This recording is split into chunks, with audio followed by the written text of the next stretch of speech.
And welcome everybody to the first show of the year 2024. We've rebranded the show. This is the Paranormal Notebook. And I'm Dan, And I'm Drew.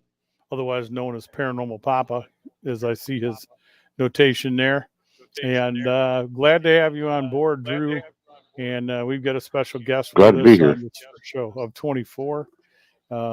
He's going to be a little late. He's got some stuff going on, but yeah, I'm glad you're here too. And my voice is a little off again. I was out in the rain the other day. Um, I decided to go back to work a couple days a week, and man, it took a toll on me. It wasn't a lot, but I've noticed if I'm out in too much dampness, this is what goes on. So this is what you get tonight. But I did a test show just to make sure all this was set up, and I'm going to be putting that up alongside this show, folks. But and that was just talking about, so you want to be a paranormal investigator, and I just kind of did a rundown. And part two of that series, Drew will be on for that, and we'll cover some more ground on how you can get into the field, what you should be aware of. Like some do's and don'ts, which will be included in that too. But before we go any further, I want to make sure we mention the sponsor to this network, which is Unrestricted Paranormal.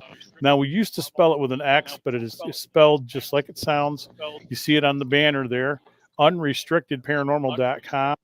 That'll take you over to our network, and you'll see this podcast, Drew's podcast, when he puts up shows, when he does some interviews, outside of this, Bumping the Night, Haunted Mitten, Tommy Amongst the Tombstone, Randy's Real Paranormal. I've got a few things going on, and I'm in talks with some people about bringing some more folks over so that the podcast page is full. So the sponsor of all of this is Henderson Castle, right here in Kalamazoo. It's hendersoncastle.com, and it's an 1895 bed and breakfast, and you can come to Kalamazoo, spend the night there. For many years, it had been used on and off as a B&B here and there. And prior owners to Francois Moyer, who's the current owner, they really started the bed and breakfast portion of it. And I was finally allowed to go in. So where I'm going with this is that in retrospective thinking, and my wife and I sitting around a couple nights ago and seeing how much is out there about how haunted the place is. Yours truly got that started. I put it on the map, and very humbly, I want to tell everybody that I'm honored to have done that. I thought it had a story to tell, and it's got many more stories to tell. And Henderson Castle, hendersoncastle.com. This is not a Hilton. It's not a Sheraton. So when you want an 1895 bed and breakfast, that's what you're going to get. And go book your next stay here in Kalamazoo if you're in this neck of the woods at Henderson Castle. Secondary sponsor, as always, love the guys over at Gun Barrel Coffee.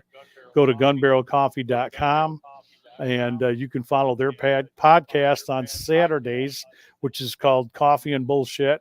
And it's just them talking about whatever's on their minds. So you can go to Gun Barrel Coffee on Facebook, or go to gunbarrelcoffee.com and use this code. There's two codes. So go to GBC10 and you'll get 10% off your first purchase online. That's the first code. Or you can go use Big Dog 12. That's my code, and you'll get a discount. All right, we covered that. We covered all that. I'm in talks. Drew, this is news for you too. I'm in talks with Deb Para. I believe you've met Deb. And she's going to restart. The possibility is that she's going to restart Live Radio One, which is on live stream, and it's Stacy's still out there doing her thing, but I'm not sure if Unrestricted Radio is going to come back. If it does, we'll be on two different radio setups. Okay, but for now, Live Radio One is going to carry our stuff, and we'll inform you all out here when that happens. If anybody has joined us on YouTube, I really appreciate that. If you're watching this after it's been recorded on our network or YouTube, thank you for joining us. So, what have you been up to since the turn of the year?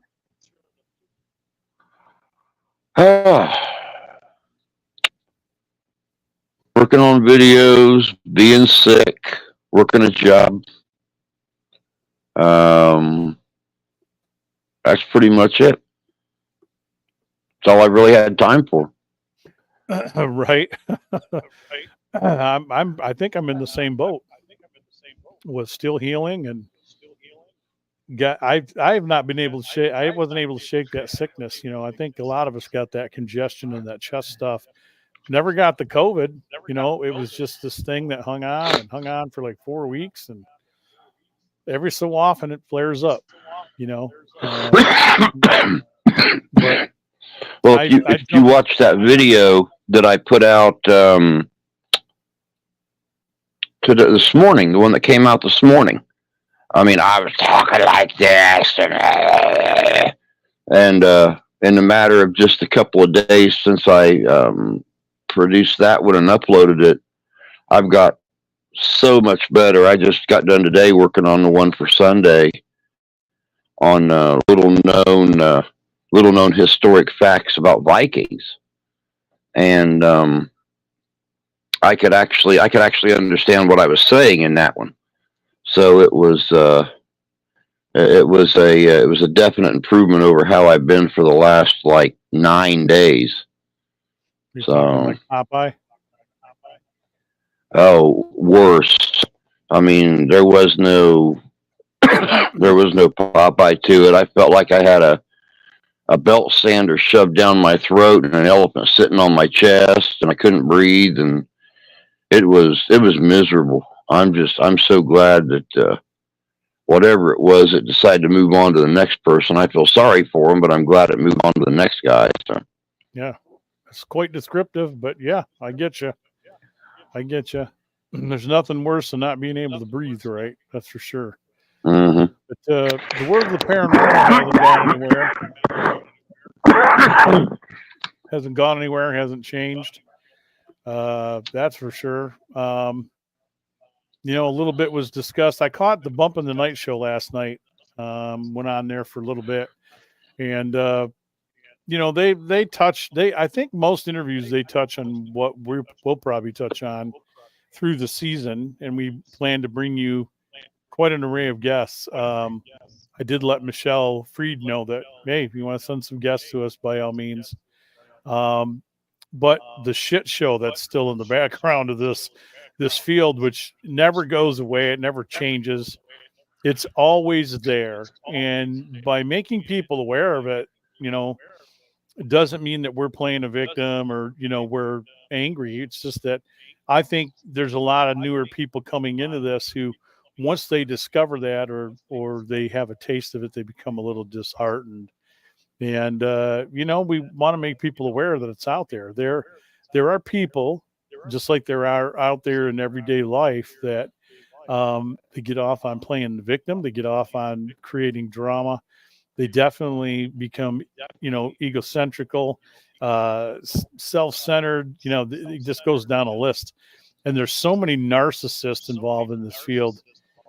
And the other part of it that I've noticed, which is gaining some popularity again, it's one thing, Drew, and you can sound off on this. It's one thing for you and me to self-invent ourselves, as we have. You got your niche, I got my niche.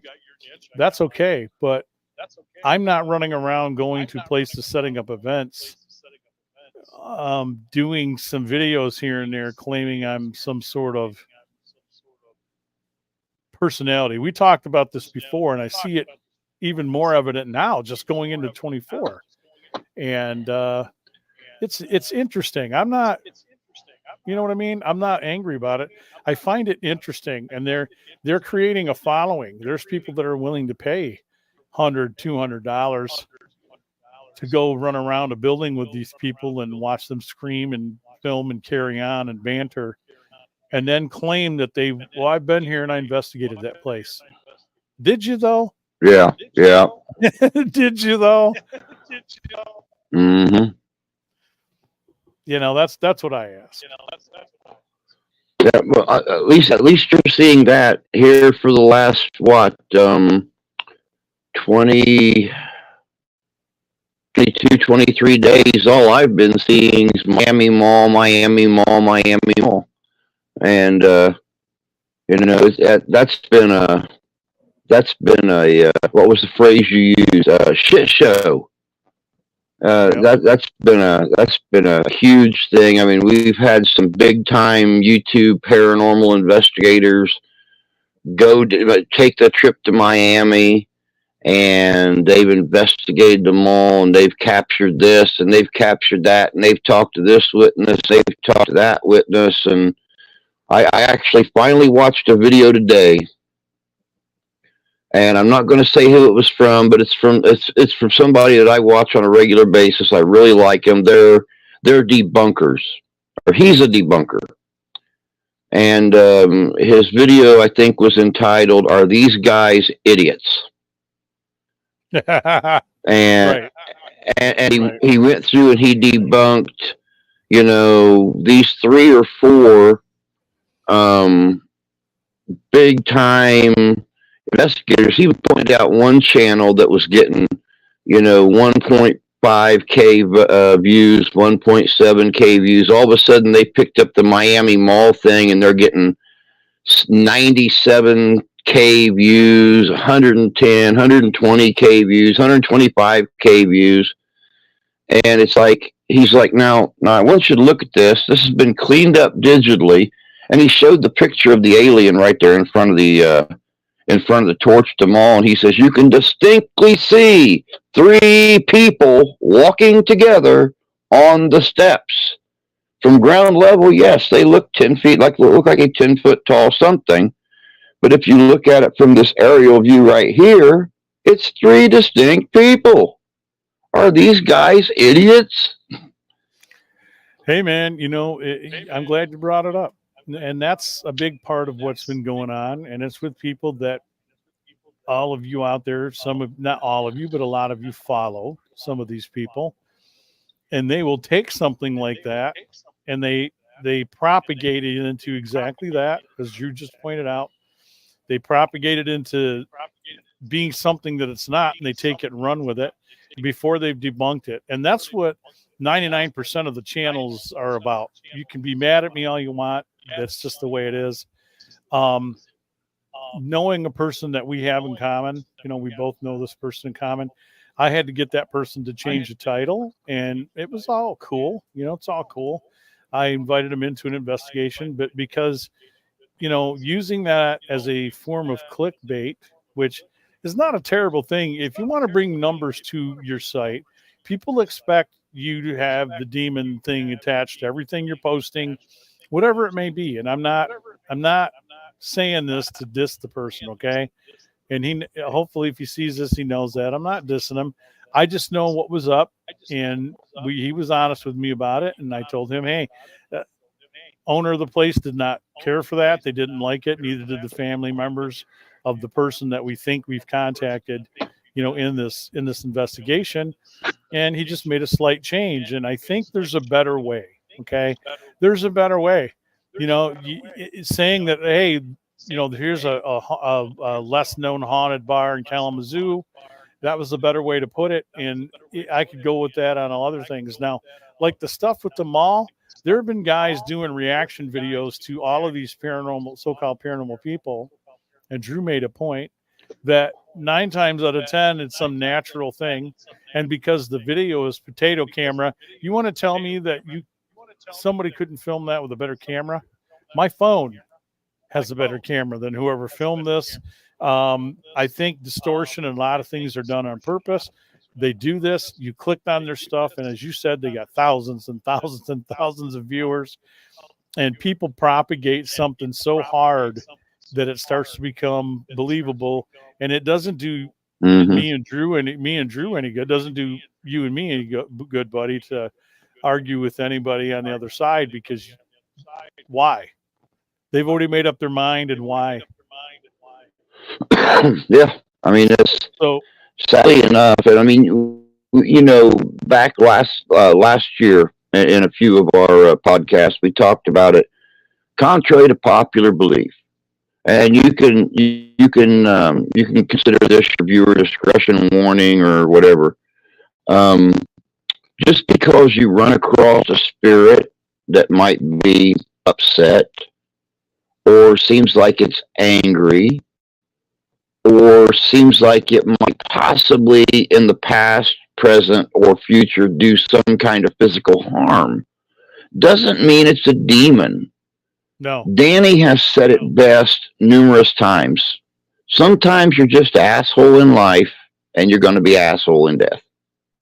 and there are And I entities that mean, are that's, assholes too. Yeah, yeah. Doesn't mean yeah. they're demons. It's. I just sat around. I just saw. I don't know. You're right. Thank you for saying that. I listened to some stuff on a couple of shows the last few days because I've been coming back to watching a few podcasts here and there, and it instantly these people are all about, oh, I saw this demon thing, or I had a, everything's attached to the demon. Even having a dream where they might see a creature. I was trying to tell the guys last night, but it takes so damn long to type, um, that I've had very similar incident, being that we filmed a horror movie on Garden Island here in Michigan. And when we came back, everybody had nightmares but me. And the director and everybody we were all communicating, and they asked me, and I said, I haven't had any nightmares at all. None. I couldn't tell you why. I think maybe it's because I have some Ojibwa in me, and that was some of the tribe that had lived on the island. I don't know, man. I went up there with a different respect, and um, but I saw that type of creature that the guys were talking about that they experienced in a dream, which looks like a skinwalker. And Mm-hmm. the natives in many cultures have versions of skinwalkers. The Winnebago is a version of that, which is, I think, the bigger version here in Michigan and other Midwest areas. And they are there to protect the tribe. And if you get into separating the tribes, like the Potawatomi, the Ojibwa, some of the Algonquin tribes along the way, they're going to tell you they all have slight versions of that entity, right? But if you look at Mm-hmm. some of the people who have described having either physical run-ins with them or some sort of dream state, I think you've done a couple of videos on this. They all look very similar. Like they have weird hind Yeah. area. They're bony. Looks like flesh is hanging off of them. They change. They can change, into other animals and different things in order to trick you. So that's another thing. But right away, to say it's a demon, do you really know that? I'm I'm still in a place 23 going into 23 years now of doing this work that I'm just not convinced that we should keep using the demon word. But these younger kids that I guess I was trying to talk about, who are inventing themselves all over YouTube and Rumble, wherever the hell they're doing their podcasts. Um, this is the thing that they're focusing on. I think they're misclassifying things, and they're doing it because it gets some views, right? I don't think they're Yeah. outright lying, but that's because it's something unknown. That's what they automatically assume.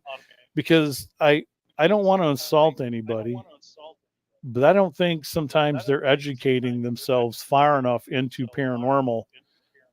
And there's probably three sides of the paranormal now that you should look at, more than just two, before you're making these judgments. And I don't see any of that at all. And it breaks my heart, man, because when I talk to somebody and they hear I'm a ghost hunter or ghost whatever, that's the first stuff they start rambling off at me.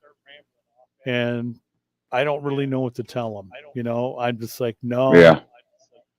You could take when we were together in Cassopolis and I got pushed, you could take that as somebody could take that as an attack, and it wasn't. So there's that. Yeah. I mean, it didn't. I mean, it didn't do you any physical harm. It didn't seem like the contact was intended I whacked it. to do physical harm. It was more so of a, hey, hey, I'm here. Oh, I'm sorry, my wife had to whack the. She had to whack a wire to turn our well on. Yeah, or pull it or touch it. Anyway, I know that all sounds weird. It sounds weird as hell, doesn't it? Because I started off by saying my wife had to whack it. Okay, so there's a wire going to our well, and it's getting corroded, so the water gets turned off because the well's not running. So she threw me off because she just came down and walked on this side of the camera. Not that I don't know why I'm telling everybody this, but I was telling her, Drew, that I'd already hit it, but it apparently didn't come on, so she had to do it again. I started to say whatever she wants to whack, man. You guys are two consenting adults, and Right. what you do in your home time is That's entirely up to you. Yeah. Yeah. It could And be there's nothing paranormal. paranormal involved in that. Well, then again, you get to be our age, there might be a little paranormal involved in it. correct. Yeah. Yeah. You're going to hear some squeaking bones. I know that. But I don't know why I got on that tangent. I just figured I guess I find it more interesting. It's a dichotomy of circumstance that is just happening. I use some big words there, but Mm-hmm. it's just what's happening. When you put up some videos, you use certain phrases and words to grab interest to get people to come over and watch it. I understand. I do. And I understand with the guys too, but then you get into a whole branch of equipment and certain usage and stuff, and I still see some of the same things going on that have been going on. And if they're comfortable doing what they do and they got an audience and people are happy, then do you, man. You do you. Yeah. If you're paying to go to all these paid places, and I guess, like I said, you're telling me that you investigated. Again, I'll repeat, did you though? If there's 100, if there's 35 to 40 people there, maybe there's 15 or 20. Okay. And you paid to all be there and you're running around this place. You think that you were getting great evidence? I don't know. Craziness. But yep. I don't get it. I don't either. I don't either. You, like I said, you and I got to get together. I was going to come down and see you. And I knew it. I knew it as soon as the weather hit. And then as soon as I made plans, I thought, oh, I got time to go down. Nope. Somebody hit my son-in-law and my daughter's cars. It's a story. And I turned into the taxi cab. So, I just let you work and do your thing and not worry about me. So there's that. But I'll come down and see you soon. Well, it's a lot easier now since we have new ownership there, and they've cut back hours severely while they're remodeling the place and trying to figure out a new menu and things like that. So I've been off since Tuesday. I'm off again tomorrow. Work one day, then off again, and haven't got the new schedule yet. So I have no clue what the hell next week's going to bring. But gives us more time to get videos done. So right. That's exactly it.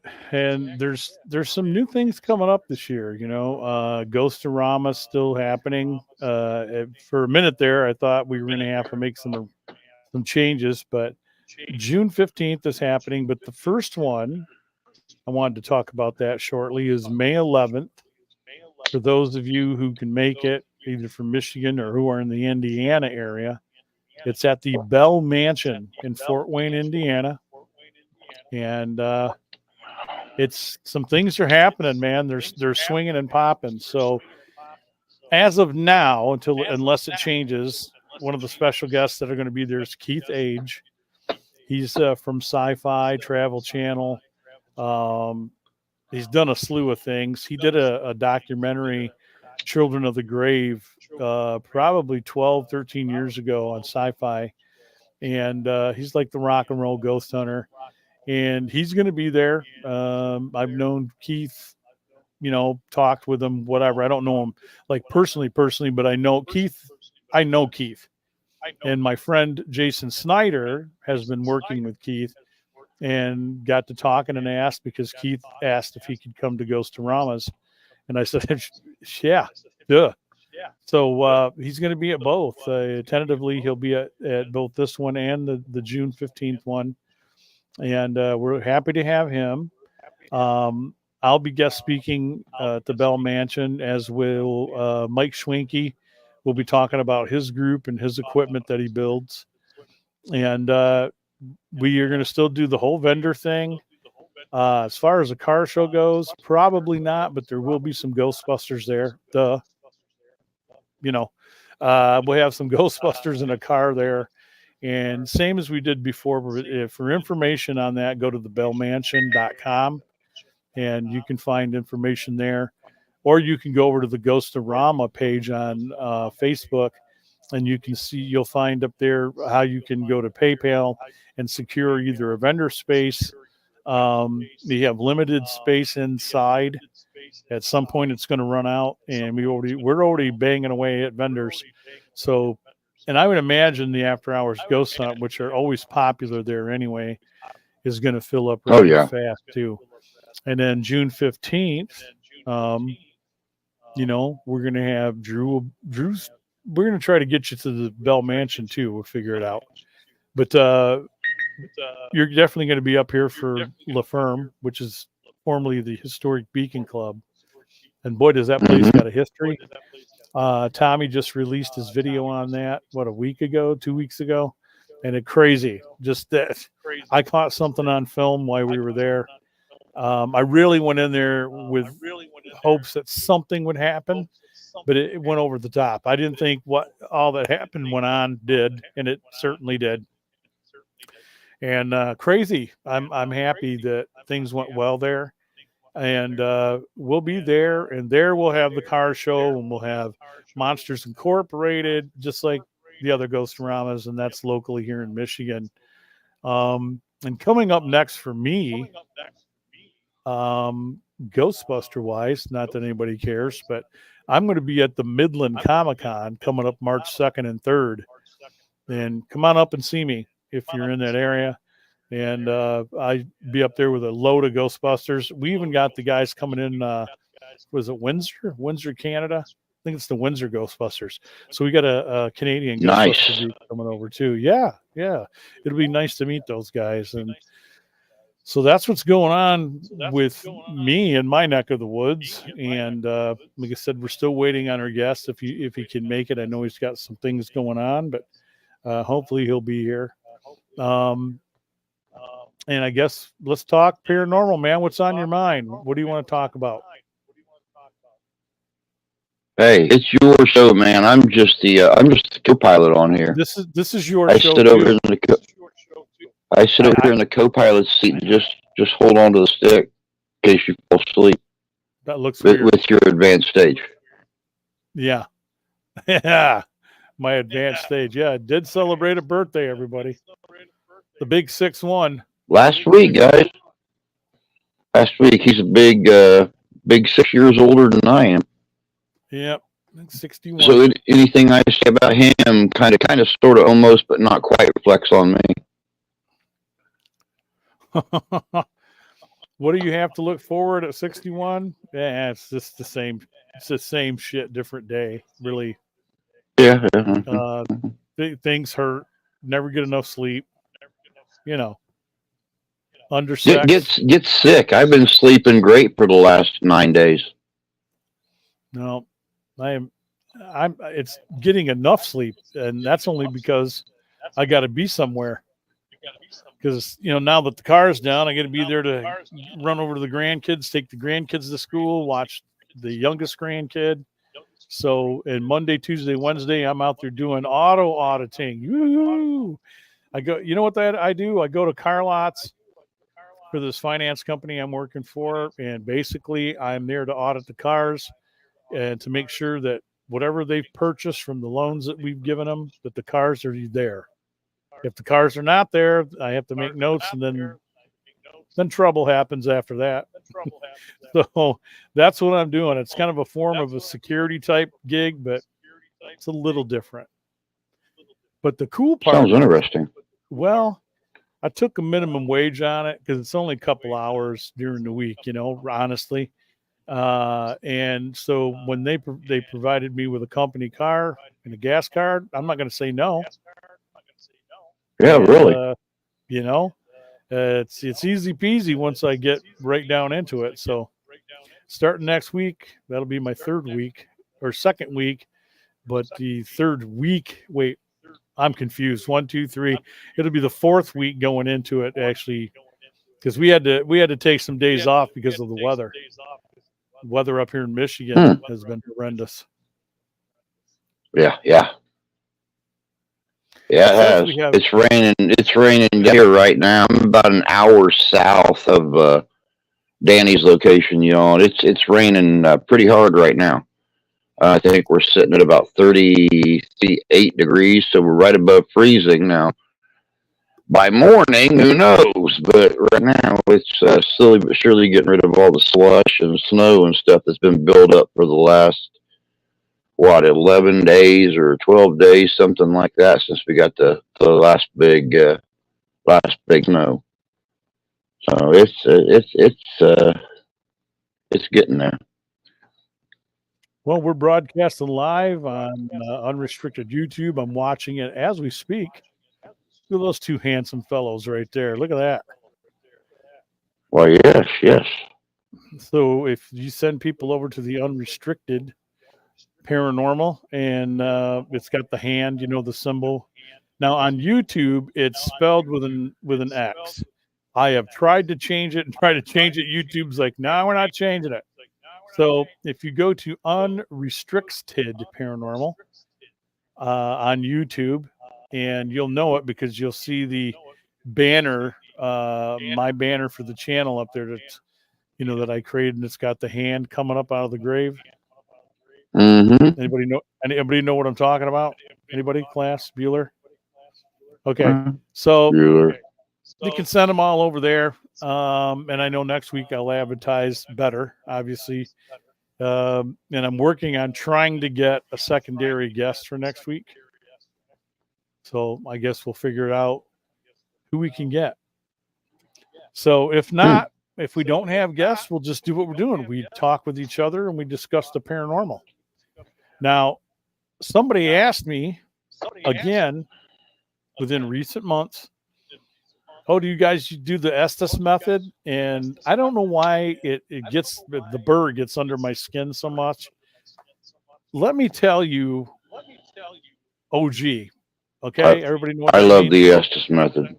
Yeah, the OG on this, the old gangsters. I'm an OG on this. So Estes method is okay. This person named Estes came up with this thing, so he or she thinks. So what we used to call it in the day was an isolation session, and it was done no different. It was done exactly the same way, and we were doing them with Radio Shack hack boxes. It was called an isolation session. Excuse me. My throat's kind of giving me trouble.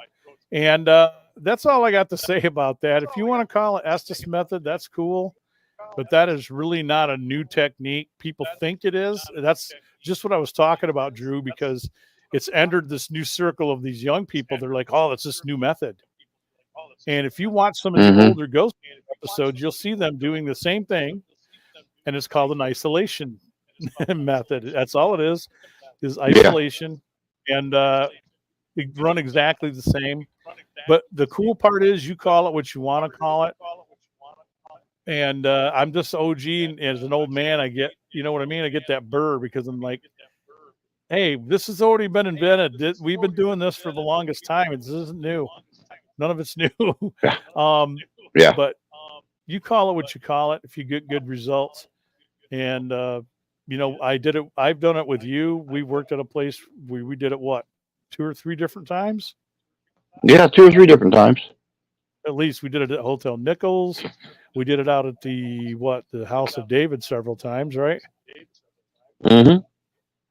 Yep, And then done it you guys, at the Olympia bookstore in Wajack, Michigan. yep, I wasn't with you there, but the jail when I first met you, I watched you guys do it at the jail. Yep, did it over there at the Galeen, Galeen jailhouse. yep. We should go back Which, there. by the way, we've actually been in contact with them a couple months ago, and they want to possibly do something in the spring back over in Galeen. That'd be fun. We should do it. Why not? Oh, of course, why not? The Galeen jailhouse was absolutely amazing. I saw a couple people that we met at House, House of David at Ghostorama. And Julia Wells and her group had been over to Hmm. Olympia, and I thought about taking another stab at the Minnow if they were going to allow us in with a much smaller group. I'm talking like 4 people.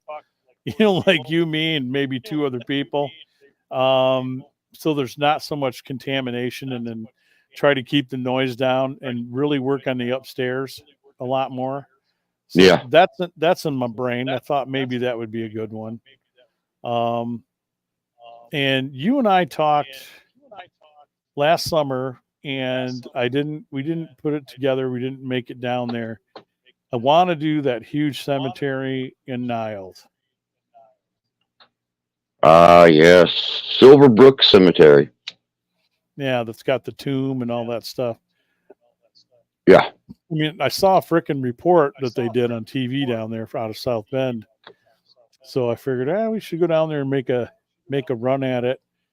I don't know who we talk to about maybe gaining permission, or if we're going to have to kind of do it on the fly. Well, in the But past, when we've done it, we've actually got a hold of the Niles sexton? Police Department, Oh, okay. the sexton for the cemetery, Right. and the county sheriff, just to let them know, and they normally have no problem with us being in there. Yeah.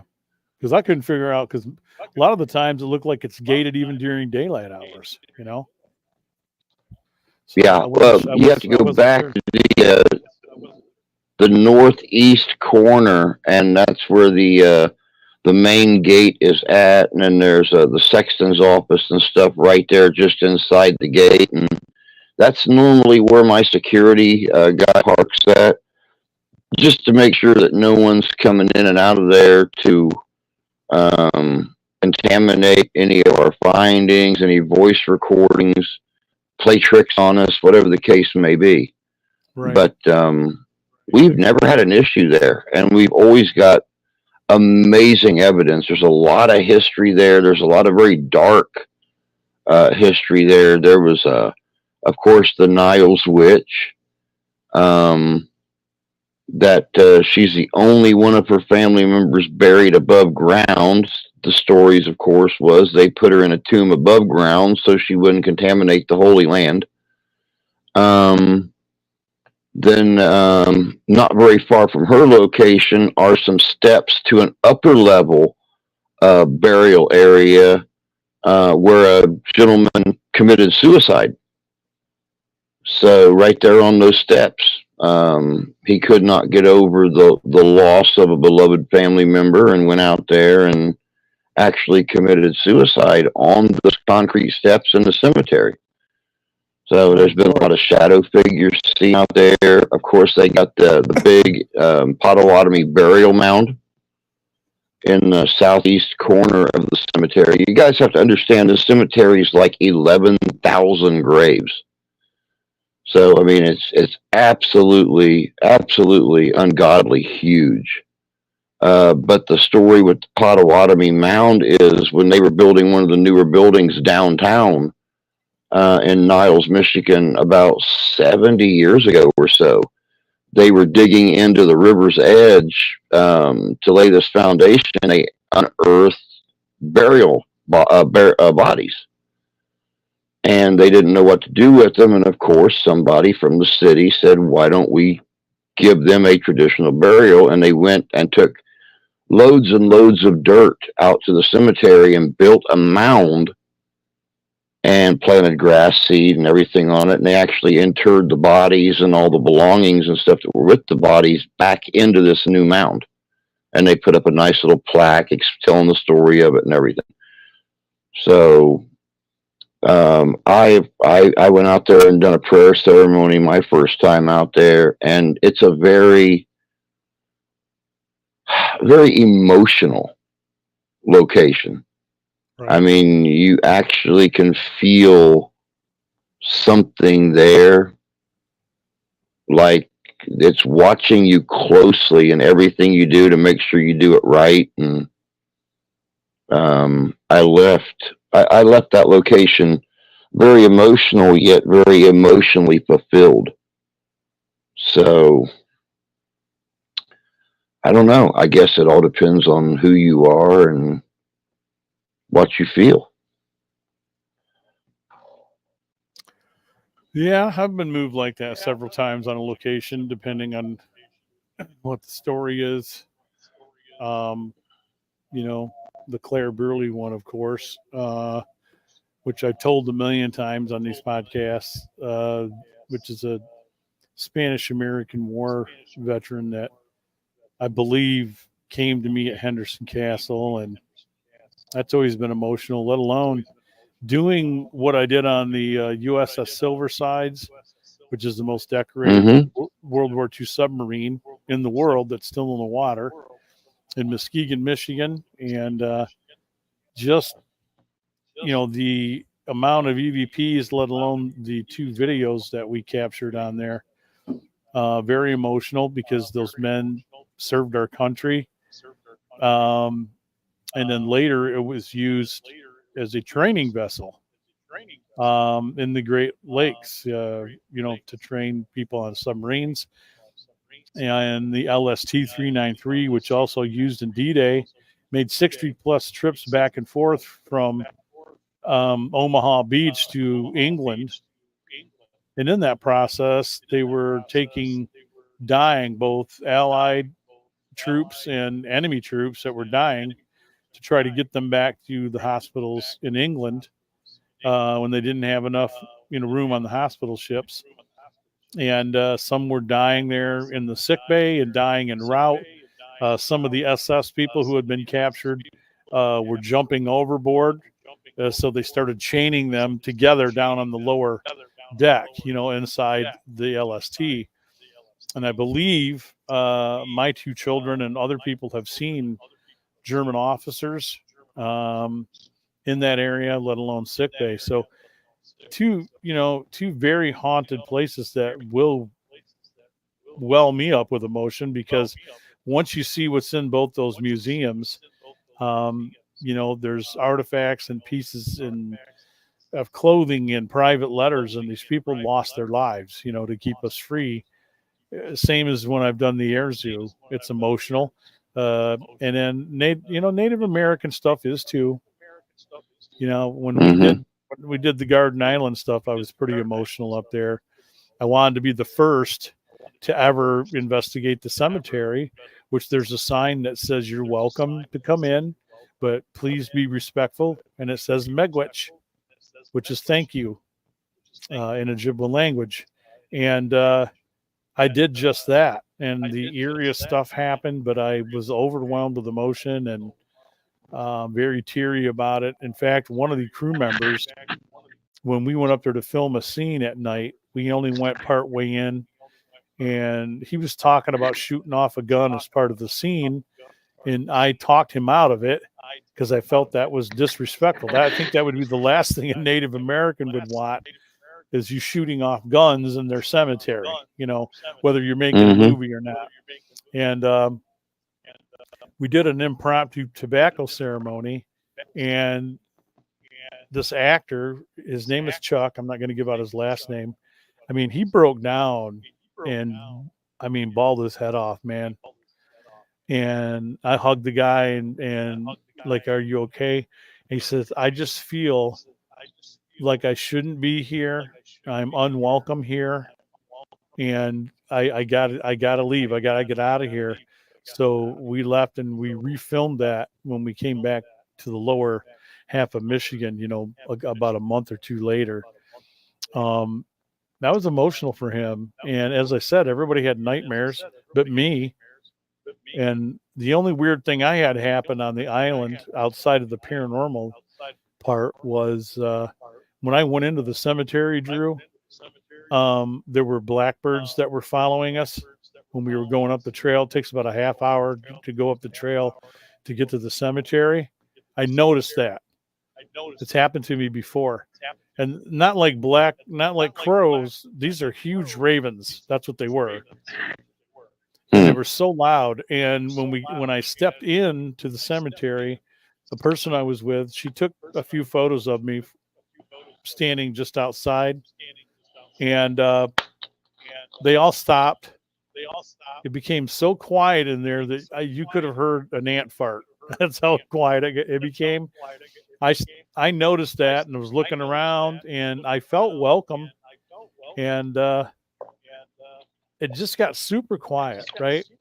So then about an hour later, maybe 2 hours later, I get back and, you know, took my socks off and airing my feet out, you know, because we're up there in the summer. It was so hot there.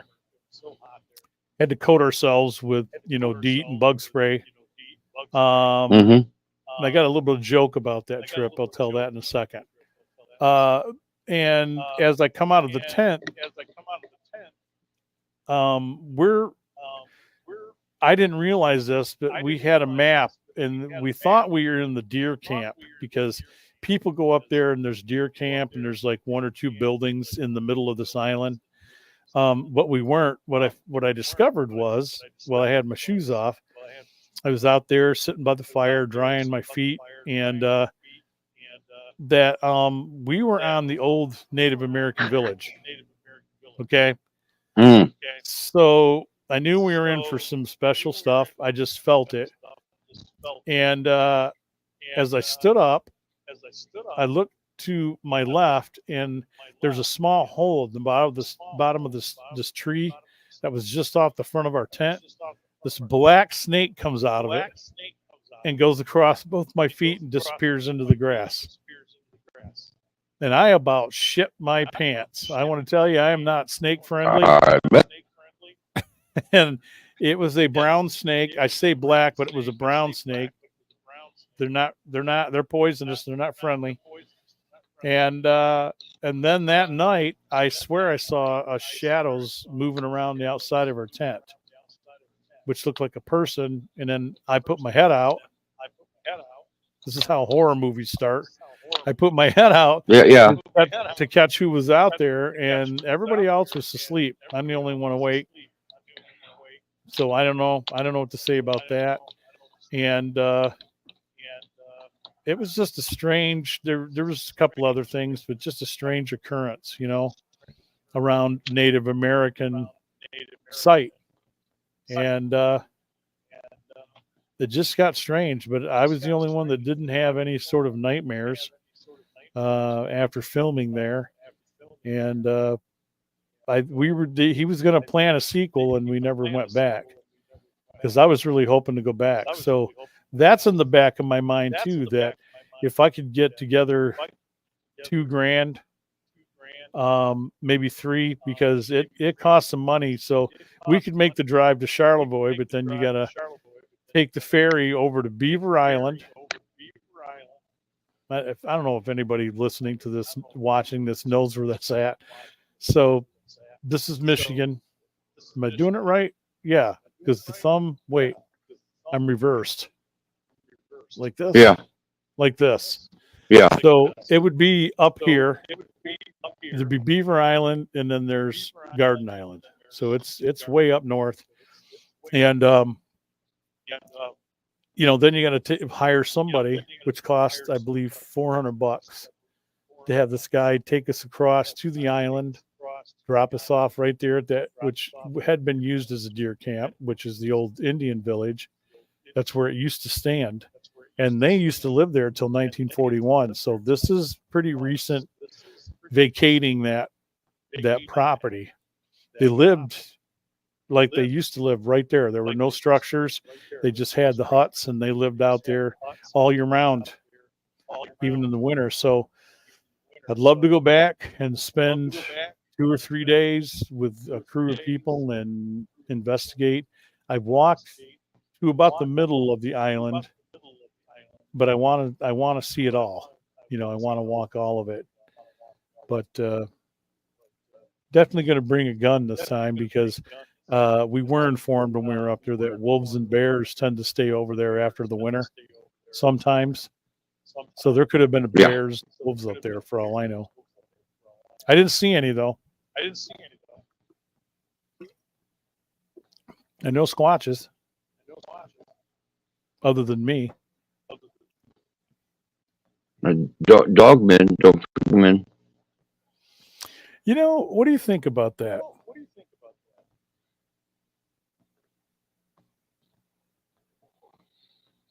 That's a good question. I know that the legend existed before the song ever came out, which Correct. a lot of people say that the song is what, it was after the song that everybody started having dogman encounters. Right. That brought it to But more or less fame. Yeah. Yeah. yeah, but the legend actually existed for several hundred years before the song ever came out. And, I have talked to people who have had encounters near Manistee State Forest, which is in west central Michigan. Now, Manistee is a very, very wild location. Don't get me wrong. There's some very craggly cliffs. There's a Manistee River that goes to that area. Very thick wooded area. But people on the outskirts of the state forest have reported for years of hearing and seeing things. And Michigan's not the only place that has, dogman legends. So is it a shapeshifter? Is it a protector of native burials or native lands? Who knows? Who knows? I personally last year was trying to get a group together to go to Manistee in October. That seems to be when the most dogman and Sasquatch sightings occur is around October, beginning of November. I couldn't get anyone to agree to go camping up there for a week, Right. and do an expedition. So, I mean, who knows? Who knows? Well, maybe Who knows? plan one for this year. Could possibly do it. Well, the dog. You're right to an extent about it being. Wow! Before I throw up on the show, geez, these tacos are coming back to haunt me.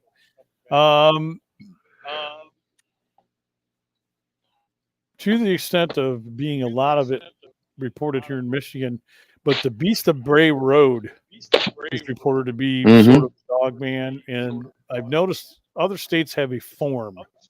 But as far as the dog man itself, yeah, I think we're the king of that. At least that's the way I feel. And I'm glad you said what you said at the beginning, because I know true to form, the Native Americans here have been talking about that way before that song ever came out, before it was ever invented. And for real, I have read up on a few reports that either Linda Moulton Howe or the other lady, I'm forgetting her name offhand, I know we lost. I think both of them. We lost both of them now, didn't we? Maybe one's gone. I believe She if did the it's who book I'm Weird. thinking about, yes, She did the book Weird Michigan, and Bob Penny's in there because you met Bob. He had the similar of course. incident seeing a creature. Yeah, here on Silver Lake Road, just south of me, and that's where I remember telling you about the whole me seeing something out that way. Not what Bob saw, Mm-hmm. but so back to the Native American cultures. There are reports that have been verified, such as the state trooper, and I've seen photographs where they went up there, and that wasn't all staged and fake. Now there's a film out there that is fake. The guy has come forward, he has admitted it, with the dog charging or him charging and the old snowmobiles and stuff. That's all been already. It's all come out. They've interviewed him, but there are photographs and reports from Michigan State troopers and county troopers up north, of something trying to get at a guy, and he found shelter in a cabin, Mm-hmm. and whatever it was, I mean, clawed the living shit out of this cabin trying to get into it to get to him. And when they examined the outside, they found prints that are twice the size of wolf prints. And it wasn't like the four legs of any kind of a dog or a wolf. It was like something was walking upright. At least that's what the report says. Okay. Now, if you're to take that for its salt, that frightens me. And I'm a guy that believes in cryptids anyway, and I think there's a lot more out here wandering the woods than we see that we are very aware of. And if we need to listen to our native brothers on that, they totally believe in it. It's not myth, it's not legend. Mm-hmm. And I'm not so much about the whole mysticism side of that stuff, because the guys last night on Bump brought up the question about Sasquatch, and there's been some questions. A lot of native tribes think they're parallel universe, they're mystical, and I can maybe buy a percent of that, maybe. But I don't think so. I think they're a hominid. I think they travel, they move with the food chain.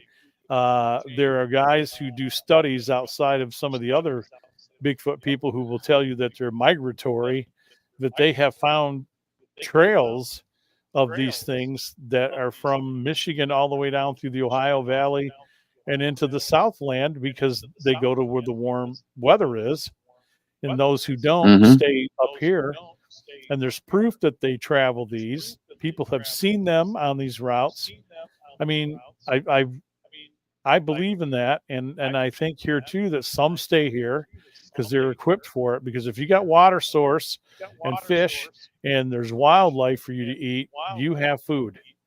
And if these things are smart enough to build shelter, and if you don't think there's areas in Michigan or your state, wherever people may be living, that you can go on and on and on for probably years and never be seen, you're fooling yourself, because they exist. Just driving out in your area, down by you, Drew, or even out in my area. Mm-hmm. There's so much wild land out here in between these farms that I wouldn't see you for months if you were hiding. If you were hiding from me, I would never know you're out there. I mean, oh yeah, most definitely. If you know when to come out and these things, obviously, so most encounters with even the dog man, they're accidental, right? Mm-hmm.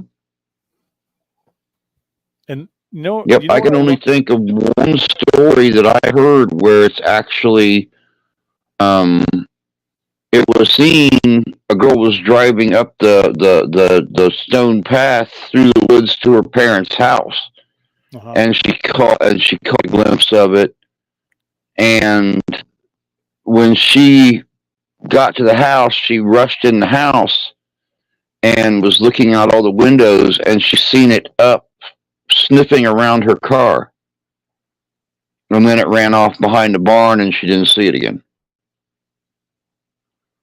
but that's the only instance I heard where it actually followed someone to a residence and investigated itself. Is the same thing I smelled a minute ago. Now, people have, of course, reported waking up in the middle of the night hearing noises out amongst their livestock and stuff like that, and they'll flip on a halogen light or something. They'll catch a quick glimpse of something, turn around, look at it, and take off running. But this is the first one I've ever heard of it actually following someone. So, like I said, who knows? Who knows what it is? Yeah, no telling, man. And you're right. And Bob swears up and down to me that he saw this thing crouching. Their headlights hit it, and it stood up, and it had something in its mouth, and it was like like it was eating on it. The way he describes it, and it went down. And the way that it would go down, if you drive out there, it goes out. There's a river, and there's swampland. So that would make it perfect for it to disappear. I'm not going to chase it in there. I don't think anybody else would. And No. and then my event happened literally probably let me see, from there around the curve. So probably 3 to 5 miles up the road. And the thing I saw was big and black.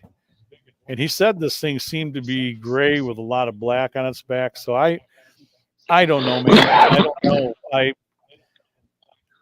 I also believe, well, obviously, the whole UFO thing, but the Squatch thing, I don't just look at ghosts, that's part of this paranormal show is we cover cryptids too. It's the cryptids. Yeah. There's so much that we are just, let me blow everybody's mind for a second. I don't know if they're aware of this, but we are discovering a species every day.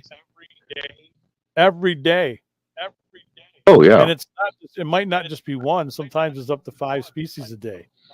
So, believe me, go check it out. That's a real fact. And that blows my mind. And they're now discovering bigger and badder fish and things living in the ocean, which frightens me, especially with these new killer shark attacks and these whale attacks. And if you look at the bite radius and you don't think there's a megalodon out there, now those of you who want to know what that is, go look up megalodon and see, it can swallow a couple of buses. This is how big this shark is. So this is why Dan doesn't swim in the ocean or any deep water, because there's a video out too that supposedly shows like the Loch Ness style monsters, 2 of them swimming side by side.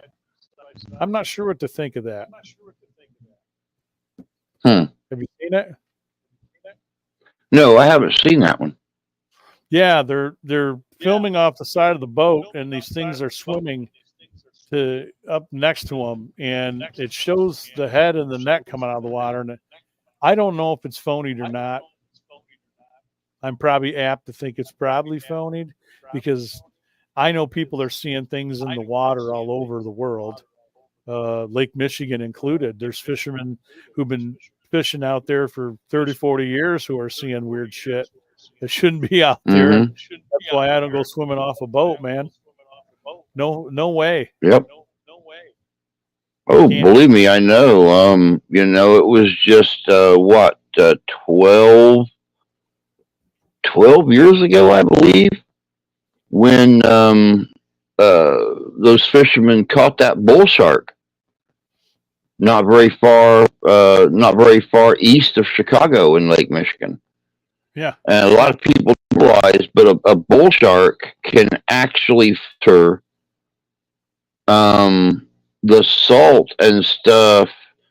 It holds so much salt in its body that if it swims up a freshwater channel, it'll produce a sodium level that it can survive on even while swimming in fresh water. So the story of the sharks and stuff in the Great Lakes are not too far unfounded. Right. They're not too far fetched. They had what's that place? Was it Jersey or some damn place? Maybe not Jersey, but I know that they were swimming up that river channel, and you had the attack where it killed those boys, and that was in what, the 20s or 30s, Mm-hmm. and they're still finding them up there. They're swimming up that channel. That's frightening to me, man. but cryptid wise, things that we don't quite understand. I follow and watch a guy on YouTube. There's two of them. There's a young kid who on a jet ski is always trying to do a challenge. So what he did this year is he's like, he got on the jet ski at South Haven. Okay. Went down around, Mm-hmm. stopped in New Buffalo, checked in, and then went to Chicago. This is all in a day, and had enough extra fuel on the back. He had a couple of cans, like the plastic containers, and it's Mm-hmm. him and a buddy, and they're filming each other, and I'm just thinking, and they're out at parts of that lake where they're looking around. They stop, they're filming. You can't see land. No, you know what I'm saying? No, you can't. No. What if your thing decided now it's not going to start? So I'm just Yeah, like, that takes some balls, baby. a lot of people don't realize how immense the Great Lakes are. And I mean, think about it this way, folks. Even on the clearest night, no moon in the sky, no nothing, you cannot stand on the east shore of Lake Michigan and even see the lights of Chicago lighting the sky up. Nope. It is. I mean, it's just absolutely ungodly freaking huge. Yeah, people don't know. They don't live here. The only thing I've ever been able to do, I don't know if you've done it. So if you go to St. Joe and it's a clear night, there's nothing on both ends. You can see a glow. You'll see a glow in that direction. That's it. And that's barely on the edge of the water. Yeah, just barely. I mean, when you go down around the thumb, what is it? It's the Indiana Dunes right down there. There's a steel company. So if you go down there, Mm-hmm. and I've been swimming there, you can look over and see Chicago. And even then it looks tiny. Yeah. It's still so far Of away. course. But when you look at how many shipwrecks, thousands of shipwrecks in Lake Michigan alone, thousands. Oh, of course. Dating back to the fur trade era. Yeah, and there's hundreds that are still not found. They don't know. Mm-hmm. They don't know where they went down. And I had Valerie Van Heest on the show a couple of years ago.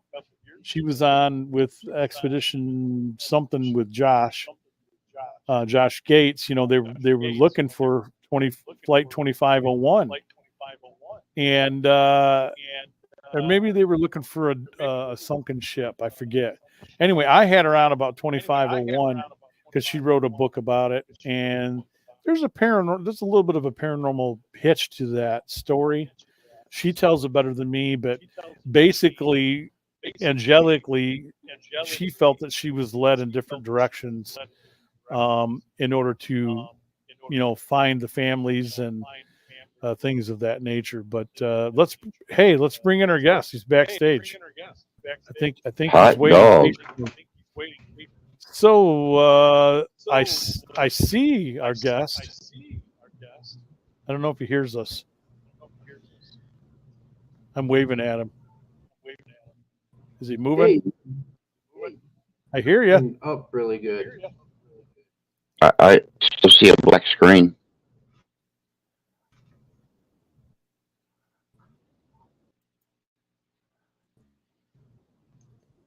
Ta-da. Hi, Russ. Okay, you're breaking up really bad. Let me see if I can. Hey, get my Rusty. phone. I know we're clear.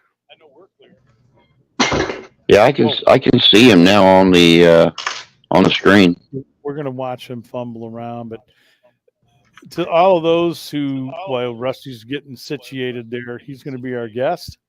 I know he's got some family stuff going on, so hopefully everything's well and okay with him. It's Rusty from CMPI, Central Michigan Paranormal Investigators, Rusty Jones. We've had him on before, but he's been doing some new things. He's been busy, and I wanted to talk to him about what's going on over in the Jackson.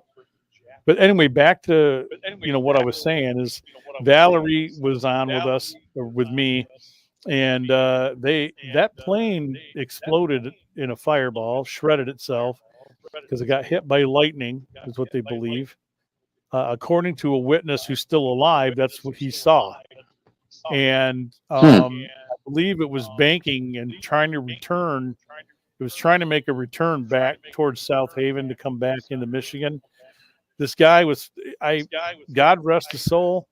He was flying in a storm and weather he should not have been flying in, and they found shredded pieces and parts of people from the South area down from St. Joe all the way up to, I think, South Haven and parts of maybe parts of Muskegon. I think it went that far north, and they were finding pieces of clothing, pants and wallets. And I mean, this went on for like a week or maybe a month.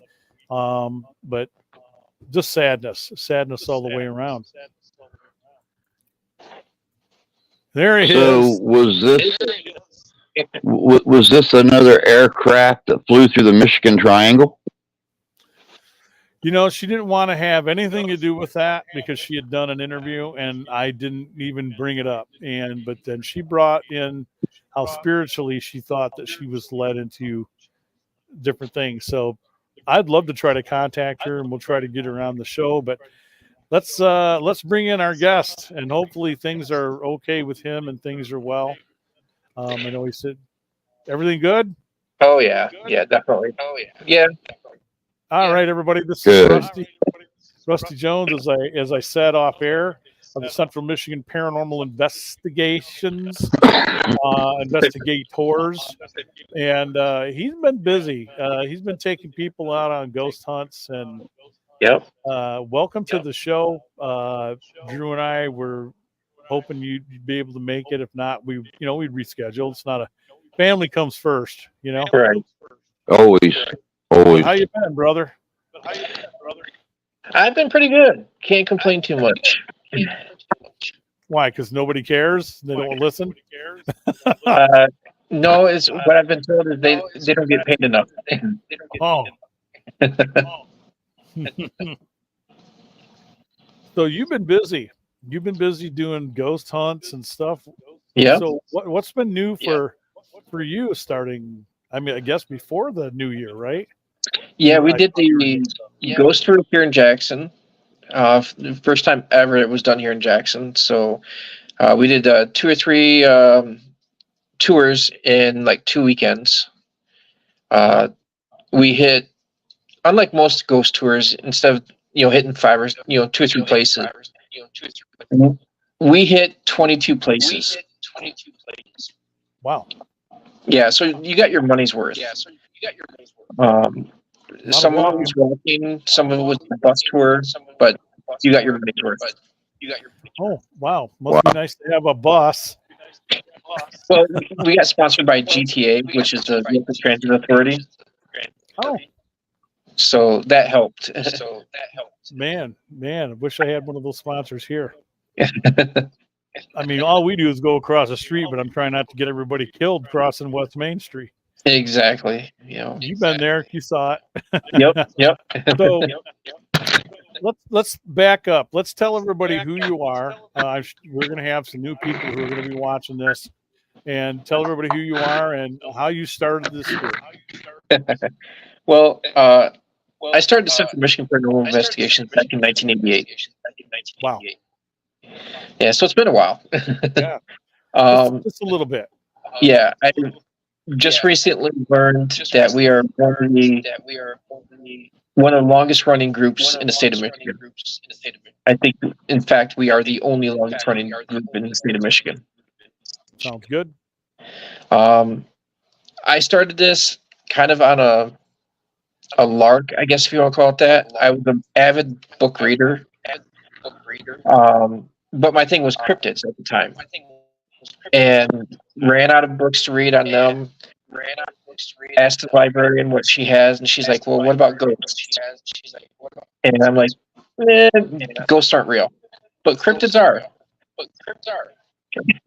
And so she's like, "Well, try this one book," and I started reading it.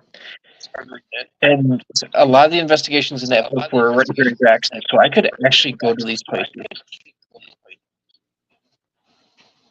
and that's what got me started. There you go. Yep. Well, I think that's happened for quite a few people. I mean, mine's similar. I've shared before that same like with you. I didn't start back in the 80s, but I think I got my first EVP in right around 86, 87. Uh-huh. I don't know if you remember that story, but it's because I was cleaning movie theaters to pay my way through school. And a friend had asked me to come out to Tucson, Arizona. I'm not going to bother you with the whole story, but that's we took a boom box and we watched Unsolved Mysteries, thinking, hey, this is how you do it. You use a tape recorder. We got a boom box, right? We watched Dr. Knoll. You know, he's passed away since. Yeah. He went on board the Elizabeth or Queen Mary or one of the two. Queen Mary, I think it was. Queen Mary, yeah. And he got voices, and man, we ended up getting the same thing. So like you, that's all it had to do for us. And many years later, same thing. I just was always avid, was always reading the books. Hans Holzer's was my person. There were others out there that they're not as well known now because everybody seems to focus on Holzer or any of the movies that made it popular or hit afterwards. And but I was reading, you know, when Unsolved hit, we were watching that back when I was a kid. You know, when you had In Search Of, that was the damn show. Oh yeah. And and it still is the damn show. You can still watch the originals and still just be in awe. Yeah. And I know the new actor who played Spock, you know, brought it back. And there's been some updates and changes, but you know, that's cool to hear that your guys are like probably the oldest, or at least in the line. I don't know where we stand because when I talk to people, it's like, hey, I started as a paranormals loosely in 2006. I cannot claim that I started anything. SMP started 2008, 2009, but I'm not up there with you, man. I'm not on the list. I'm happy that we are still maintaining, kind of doing what we're doing, even though we've rebranded. But you've done a lot of work, and you know, you took us to a location, and we got to meet some of your people. That's a fond memory for me, buddy. I don't know. I remember meeting you for the first time at How to Halloween. Yeah. And it was a lot of fun, but I'm glad you got your tour off the ground. You know, yeah, I don't want to make Rusty feel old or anything like that, but I was a junior in high school when he started when he started his group, and now I feel bad because I thought I was older. So we're about the same age because I was a junior in high school when I got started. Okay. Yep.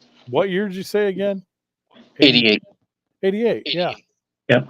Oh no! Wait, I was in the Army that time. I just graduated in '87. Oh, okay. So you are a little bit older. Hey, I am a little older. How about that? Second year of art school in Tucson, man. But wow, small world, right? Yeah. So, I mean, have you compiled like we started doing this a couple of years ago. We compiled a list of how many we've done, and now we're up to some crazy ass number. Which does not mean that I know everything there is to know about paranormal. So before I get hate mail, okay, before I get hate mail, what would you estimate your number is? The show's about. Wow. Oh my gosh! If I had my boxes up here, I could probably tell you because I keep a folder for each location we do, and it's got to be well over Yeah, 7,000 locations. yeah, just like these. Yep, yep, Yeah, yeah, yep. yeah. Uh-huh. It, Yeah. so it's got to be right around 7,000 locations we've done since Jesus. 80. Yep. Jesus. I'm gonna stop bragging about mine. We're a busy group. There's, and like everybody knows, there's going to be slow times, and there's going to be times that you get like, I need a weekend off from ghost hunting just to go through evidence. Right. But for the most part, we try to stay as busy as possible. Well, I'm at 300, and I think we're at 311. I got a ways to catch up. Well, I've got Somebody would invite me out. Well, You're taking everybody else I know out except me. Exactly. Rusty's got a couple locations there in his town that I would absolutely love to do, but I was told through the grapevine that the main one I want to do is a huge resounding no-no, and that is Michigan State Prison. So we were one of the first groups to ever be allowed in there. wow. Yep, and the stories are true. It is actually really haunted. We were down in one of the tunnels that go from the main building out to one of the towers. It was me and one investigator. We were sitting there talking, and we could hear like someone running toward us. Well, we heard him run toward us, then run past us. Oh. But the more stranger thing is, how when someone runs by you, you feel that slight breeze that they create. Yeah. Mm-hmm. Yeah, we felt that too. As they ran by. Wow. Yeah. So, and we also heard music in there. We heard a lot of things, especially in solitary confinement. Have they just shut it down where no one's allowed in anymore, or how? I don't know anything about it. So yeah, they turned it into apartments. That's right. You took us over there. Yeah, you took Eve and I over there. Durr. Okay. Yeah. And unfortunately, the current owner doesn't want that type of publicity. Yeah, have fun living there. Yeah. Everybody really. that lives there just has those stories. Yeah, because if I remember right, you told me that was probably one of the worst and most violent sections, and those people are living there. Oh yeah. Yeah. What a Saturday night is like living there, huh? Well, what was the other building you were talking about?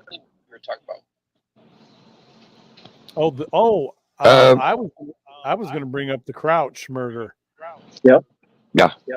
I got to work that. I'm in that book, and nice. This is one of many books. But Randy, my good friend, wrote a book. I think I brought that up before. It's called Voices Beyond the Veil. Mm-hmm. What it's called? I don't even know where I have it. It's over here somewhere. It's not important. It's a well-known murder case in your area. Yes. And got to do the cemetery and that basically with permission, so that worked out well. I got invited on the last time that he went. Randy went through. He had piles. I saw the files of forensic. He got all the files that were on the case from that many years ago. He spent lots of money to get those copies of all everything, and he thinks he solved it. But here's my question, and I've been wanting to see you again to run this by you. So we have a murder over here in Dowagiac, okay, called the Morris Murders. Okay. And if you read it, it is exactly similar. It's similar to how the murder was carried out at the Crouch murder. Somebody knocked on the door, shot a bunch of people there, killed the husband and wife, I think the housekeeper too, just like at Crouch. Mhm. They sold the wagon and a horse and disappeared into South Bend, and Pinkertons were put on it there also and were never found. Right. And guess what's nearby? What's that? The one thing that connects them both, railroad tracks. Oh. So, Mhm. and if you look at the range in time, it's they're close, brother. They're close, man. Yeah. I'm like, has nobody put this together? How's nobody ever noticed that or put that together? Right? Did we have Exactly. did we have a serial killing, or maybe these guys were involved with something crooked, because that's never been proved on either Right. Well, way. Jacob Crouch was into a lot of things, so it's very possible. Right. And it sounds, if I'm to remember my stuff, because the Van Buren Poorhouse has a big, huge setup of it now. Uh-huh. They've covered it because it's in their corner of the woods, so to speak. And I think that's the same with the Morris, Mr. Morris. And it's like crazy business, man, crazy business. So I've talked to investigators who said they've witnessed stuff at the cemetery, but then state police, now it's a no-no. Uh-huh. We made the news. Well, Randy and Denise made the news, even made UPI, went across the nation. If you remember the report about 2 investigators being told no about entering the cemetery, that was them. Oh, And then okay. I got hate mail, dude. I got hate mail. Oh, these idiots from SMP, Southern Michigan Para Balls, and I mean, people were cruel. They were cruel. Oh, yeah. And Randy and Denise apologized, and I'm like, well, because you used our name attached to yours, because they say, well, we're also investigators in Southern Michigan Paranormals, and that's all the press had to hear. They went in a board meeting, and the press was there, and it ended up in USA Today. How stupid! How stupid! Right. Actually, 2 years ago, my group went out to Anderson Cemetery, where the Morrises are buried at. Okay. And we went out on the anniversary of their murder. Supposedly, you see them around their grave, but it's a very, very small cemetery, off the beaten path. There's a chain link fence. I mean, you can walk around the chain link fence, but the sexton of the cemetery specifically told us, I will be locking the gate at dusk. No one is allowed on the grounds tonight. She wouldn't go into any detail. Right. You know, I actually took because they were supposedly killed with a 1858 naval revolver or something, a 40 caliber revolver, whatever it was. So I took one, being a historical reenactor. I took one out there, and I was holding it up and asking them if it looked familiar, if this was the type of gun that took their lives. And I did a lot of research on the Morrises, and Danny was almost dead on that one, but it was a knock at the door. The husband was shot twice, just inside the cabin, and the wife was in the bedroom, hiding in a closet. They went in there and he shot her. The maid supposedly had just gone to bed very shortly before all this occurred. She woke up the next morning and found the bodies. Oh, wow. And one of the horses and one of Mr. Moore's saddles were missing. And there for a long time, they thought it was somebody the Morrises had previously working for them, Mm-hmm. that came back and knew that they had some things of value. And but no one was ever pinned for that double murder.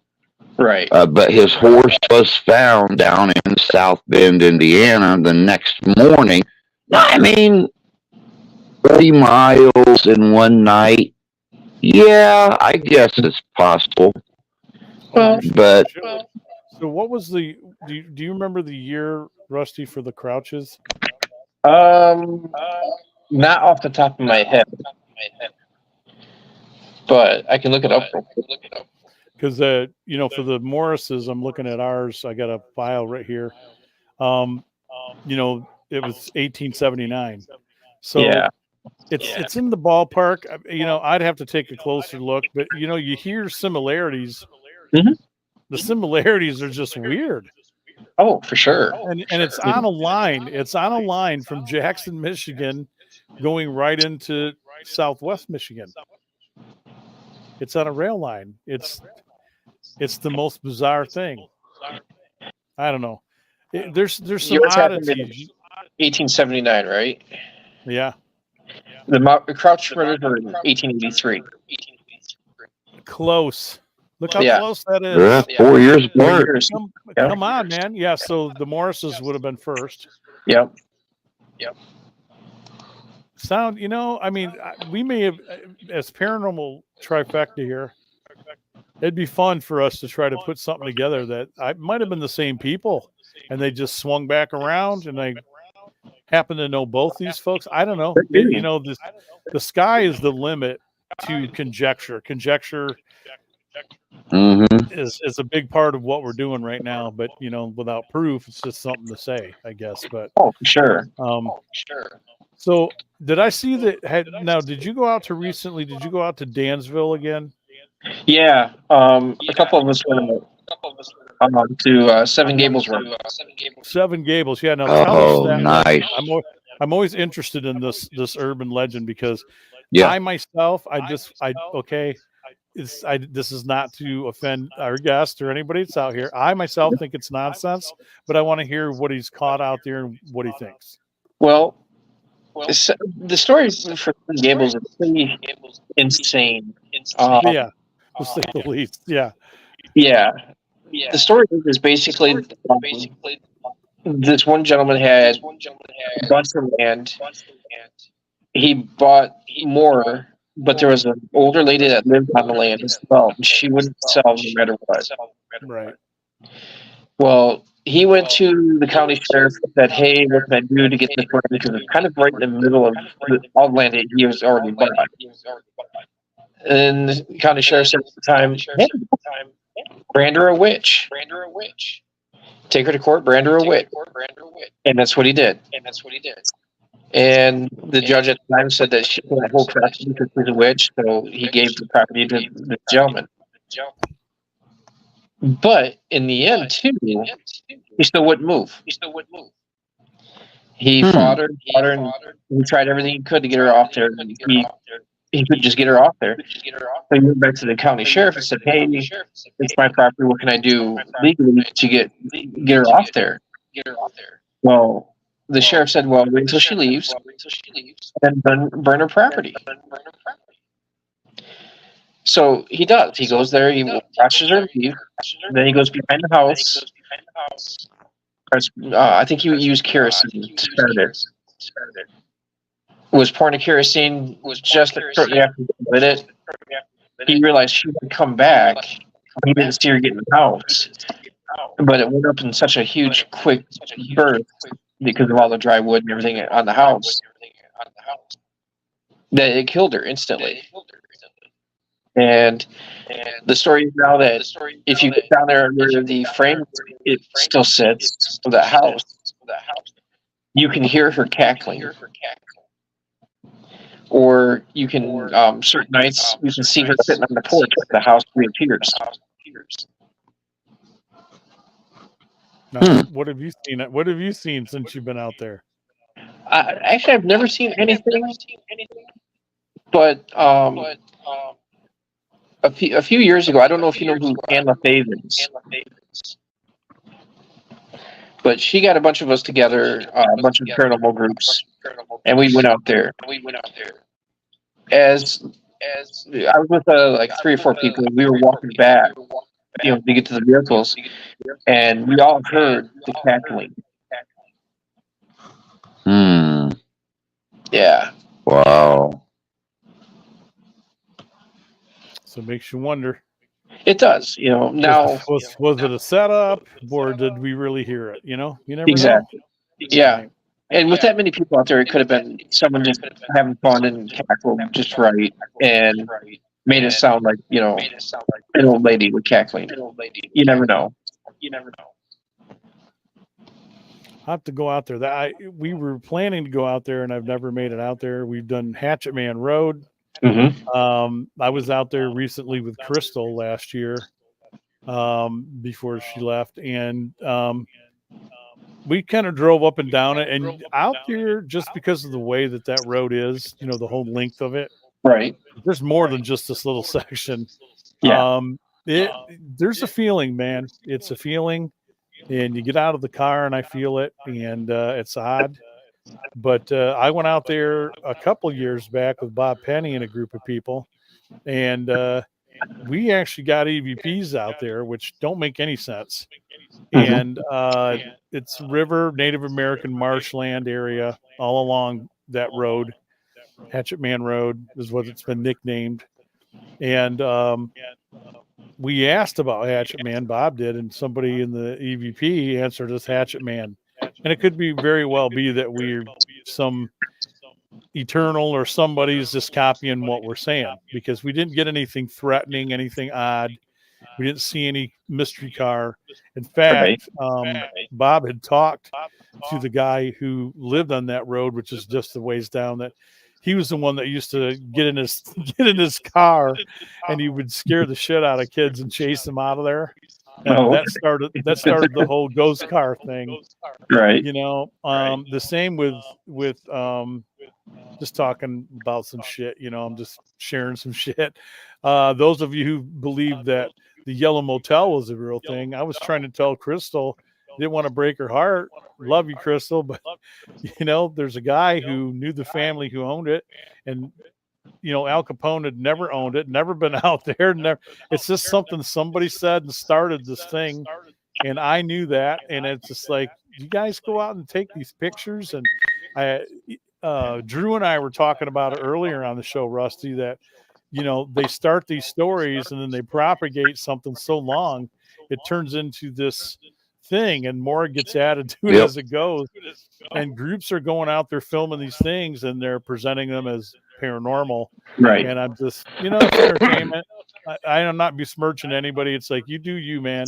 You go do your thing. I just don't chase after most of that stuff anymore, because we did for a while. We went to oh geez, down near Niles, there's another section of road, I forget what it's called, where the kids are supposed to, or somebody's supposed to flatten our tires. And push our car and flatten our tires. That never happened. I sat in that car in the dark with Bob Penny for probably 3-4 hours, and we're like, come on, man, something happened, and nothing. And then we, Munchkin Land and some things there too. None of that stuff has ever been substantiated, but what I'm saying is it's still fun. It's still fun, and you should do it. I promote it, you guys. If you want to go check them out, I'm sure Rusty will do tours out there. Hit them up. See, we got an urban legend around Jackson called Little Mary's Grave. And the story is if you go out to her headstone, do 3 circles while saying her name, you can hear her scratching at her coffin. So you have a lot of kids that go out there. I've heard of paranormal groups going out there as well. And anytime I hear it, I have to laugh. For the simple fact is, Little Mary was roughly early 1900s, late 1800s when she passed away. Well, the family kept on hearing about people going out to her grave and doing this just to hear her scratch. So they wanted to find out if she was actually buried alive or if she was actually in the past when they buried her. Well, come to find out, she had passed. There was no scratches on the coffin, no nothing. And so they got tired of, and figured out, well, we're just going to move her body, put it on family property that only the family knows where she's buried at, and just leave the headstone. This was roughly 1920, 1930. So you're almost talking 100 years of people going out to her grave doing this silly circle and claiming they hear her scratching when there's nobody in the room. Wow. Yeah. It's like Ada Witch. Everybody claims, and there's no such a person. And Yep. I mean, there's a person I think connected to the legend, but it is what it is, man. I ain't gonna get into all of it. Exactly. But it still makes it fun, on the end of what we do, because Oh, without that, people would not be interested in what we all do. Exactly. Honestly, it's a double-edged sword, right? But I would like to, we did the Michigan Theater with you, and I've been jonesing to come back. I have a theater to bring you to in Sturgis. Okay. And go ahead. I think I know which one you're talking about. I work out of a company out of Sturgis. Well, there's a movie theater, but I'm talking about the community theater built in '57, and so we're still working with them, and I can talk about it on here. We've already done our first investigation. I was privy to something weird going on there that I cannot. It takes a lot to put me in an area where I'm about to say what I'm I guess what I'm about to say. I'm trying to find good words. Okay. I thought the lady telling us that the guy who was the light person there for so many years, he'd passed away. And that when the lights were on and they've searched for, I took her at her word that they have searched for no malfunctions. They did everything they could, that these lights would answer and start playing whether he liked you being there or not. Right. Okay. And at first I'm like, whatever, they have not checked the board. There's things going on because it started to react. Right. The only thing that sold me is when I said, hey, I'm Dan. I want to believe that you're here and you're doing this. Am I okay to be up here on stage? Spotlight that has never come on, ever, comes on up there. I see it pop on and it's on me. So then Crystal hears a banging above us and we both look up. There's a group of us on stage. We look up and the bars which hold the lights are now doing this. Oh, wow. They're banging into each other. And so Crystal, it's still funny. Crystal kind of gets out from under it, leaves me standing there by myself. In case anything comes off, Dan can get whacked in the head. Right. And I watched it and I said, okay, thank you. And then you watched it. And it wasn't like it just slowly stopped. It just kind of like that. I'm like, that just weirded me out to a point. I also went down. I was in a hurry to use the bathroom shortly after this. And I bet you were. Well, it wasn't because of that. I'd been drinking too much coffee all night. And I was in a hurry, and the closest bathroom was the girls' bathroom. So I ran into that one first because, with my age, you got to go. I got to go. Right. And so I run in there, and I first thought one of my investigators were in there because I thought I heard somebody in the bathroom. I slammed open the stall, and I peed, and actually peed on myself a little. Because what caused me to do that was as soon as I lifted the toilet seat and I was getting ready to go pee, I heard a girl giggle and a second girl giggle, and there's nobody in there. These sounds like two little girls. Scared the shit out of me. I finished peeing. I come out. My group's on the other side of the damn theater. There's nobody over there with me. For about an hour, I felt like I was being followed through the lower section. So maybe they saw something that they liked.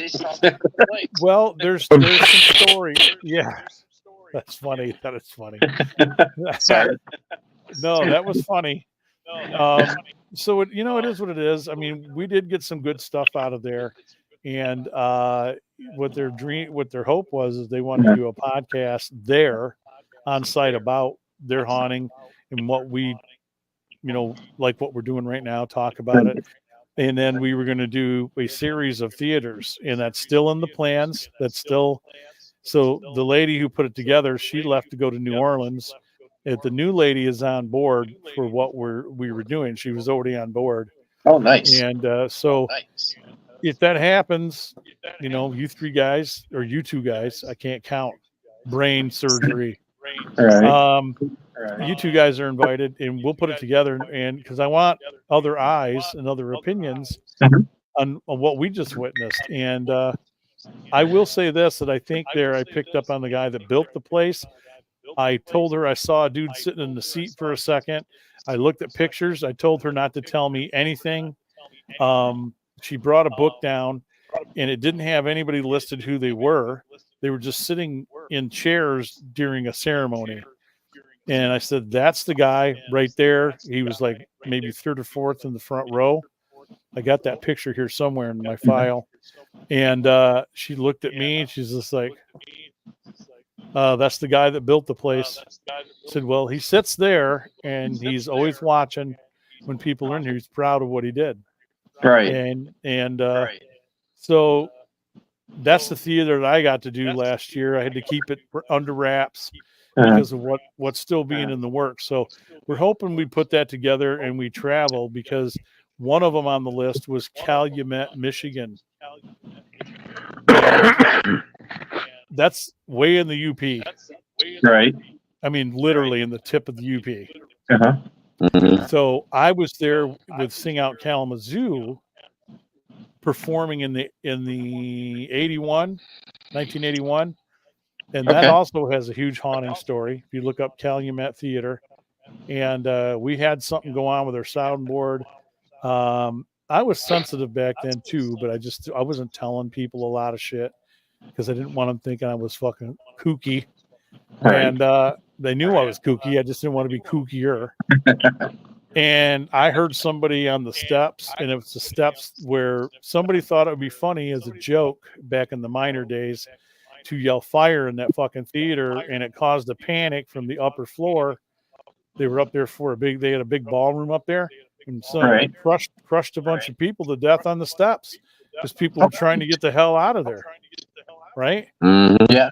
And then there was an actress who was there in a Shakespeare play called Taming a Shrew, and she got really sick and died, and her understudy took over for her. Well, the understudy forgot her lines, and as close as these seats are in this theater, if I forgot my lines and you were sitting in the balcony, I could read your lips.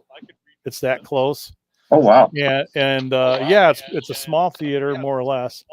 And that lady showed up who's died in an empty seat up there and mouthed the words to her. And she realized shortly after the scene that was the dead actress that she replaced. And that's what started the haunting and all the stuff that goes on with electronics. So back to you, because this show's about you, not me.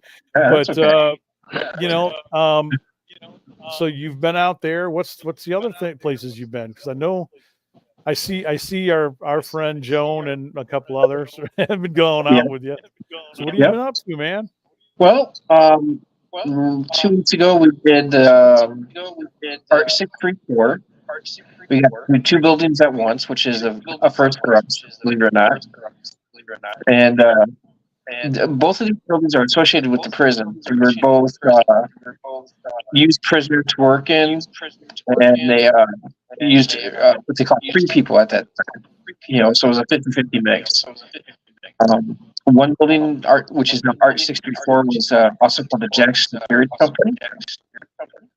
And then the other building was Zorman and Zorman Smith manufactured, stuff like that. Doing research on the Zorman building, I got a feeling this is where Craftsman was really built and started, was here in Jackson.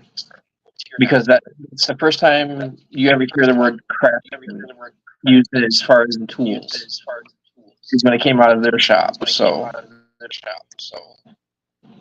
now, is that the truth on Craftsman? I don't know, but that's what I found so far. But it could be. It could be. Jackson is known for a lot of things. But there's been murders in those buildings. There's been hangings in those buildings. There's been beatings in that building. So there's a lot of activity in those buildings. Wow. And unfortunately, we weren't that busy when we were there. So, I'm hoping to get back there and do both buildings again. If you do let me know, I'd love to go along. If you'd use an extra person. Are you still working with you guys had an automobile museum going up there, right? Yeah, that kind of died around. The building that they wanted to use, just to fix the roof alone, was going to cost them close to $3 million. Ooh. Yeah, because they wanted to keep it original, keep it timber, all that good stuff. So that kind of died because it was way too expensive to do the upkeep and get the roof fixed. They couldn't get enough funding. I've heard stories of them wanting to move to the commercial exchange building. I don't know where that's gone at anymore. So I'd wondered because I remember you were hitting me up about Ghostbusters for that for a while. So yeah, now I know. Yeah. So I was a little preoccupado, but I understand. what else have you guys been going on with you? Anything new? I mean, you gonna come back? Are you gonna do tours again this year? We're hoping the city will let us. What I want to do is like the whole month of October. The last tours were done through the Downtown Development Association, and they're the ones that helped us secure the buses and stuff like that. So hopefully we can work with them again to do more tours downtown, because there's a lot more buildings that are haunted than the ones that I showed in the first tours. So, and if we set it up enough time, hopefully we can get into a few of these buildings. We were lucky enough to get into, I think, 6 buildings on our last tour. On a last minute, hey, we're doing this. Can we jump in here real quick? And they let us, so that made it nice. That's cool. I was going to say, now, Very cool. Very cool. Were you able to investigate most of them, or just a few? Just one, really, and that was the Blake Building, which, if anybody in Jackson knows what that is, it's the tall, skinny building downtown. Oh yeah. Yep. They got this one old elevator. They used to have a person work the elevator all the time. So that's how old this is. But there's a story of a dentist that was on the 3rd floor, got tired with life, opened up the door on the elevator, and just got to his death. Good Lord. Yep. And to this day, that elevator will occasionally stop on the 3rd floor. Huh. Also, when we did the tour, we found out that the door to his dental lab, I guess if you want to call it that, hasn't been moved. It's still the original door. So we got to actually go into his office and do a quick investigation for people. That's cool. Oh, yeah. Oh, wow. That's cool as well. Yep. Man, yeah, I'd love to have something like that going on here. I promote the tour that they do here through the JCs. It's the only one I promote. We know there's another one, which we're not going to get into that. Right. But the JCs, we know the money goes for, warming up the kids and getting clothes and things of that nature. And I gave them quite a bit of information downtown, my stuff. Right. Because we had done the State Theater and Park Club and Bronson Park. We've done a slew of things downtown. So I don't know. There's, we're talking about doing some new things this year. I just had a meeting with Francois at the castle, and some things are moving and shaking and changing. He's asked me about maybe taking over a smaller mystery murder dinner. But I don't know. I want to take that on. It's too much going on with me on my plate. Right. And granted, he thinks I'd be perfect for it, and I'd love to do it. Because here's news. I think Drew. Do you remember meeting Alexander, the tall guy with the historic clothes? Okay, yeah, he's moving. He's moving to Russia. or no, Sweden. He's moving back to Oh. Sweden. He met a girl and he's Oh, wow. marrying her, moving to Sweden. So there you have that. So, so what's next on the books for you, Russ? You got anything going on? Yep. Well, we're going to do North Manitou Island.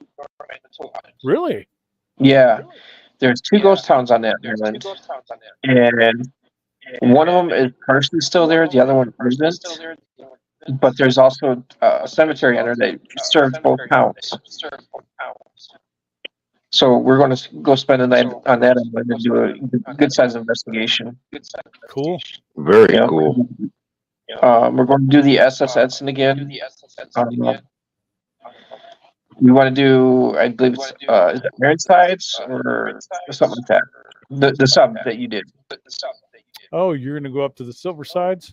Silverside, that's it, yes. We want to do that. Interesting. Interesting. Yep.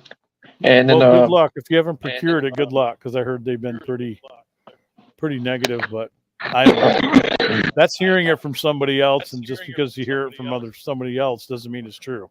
Exactly. Give it a shot, because I went up there last summer and they remembered me there and remembered me at the LST. And LST, I thought maybe I'd go back, maybe give it a shot this year. But the director, I knew he's gone. Yeah. So we'll see, because I knew a person you and I know, they've been up to the sub and somehow they got to do a thing up there. So who knows, man? It's how you talk to people. That's in part 1 of You Want to Be a Ghostbuster, which is, I've already done part 1. Drew's going to be with me on the second part. And I talk about that it's how you're talking to people. It's how you're approaching them. There's a decorum and respect that you have to give. And you have to give a reason why you're looking into this or why you're doing it. Yeah.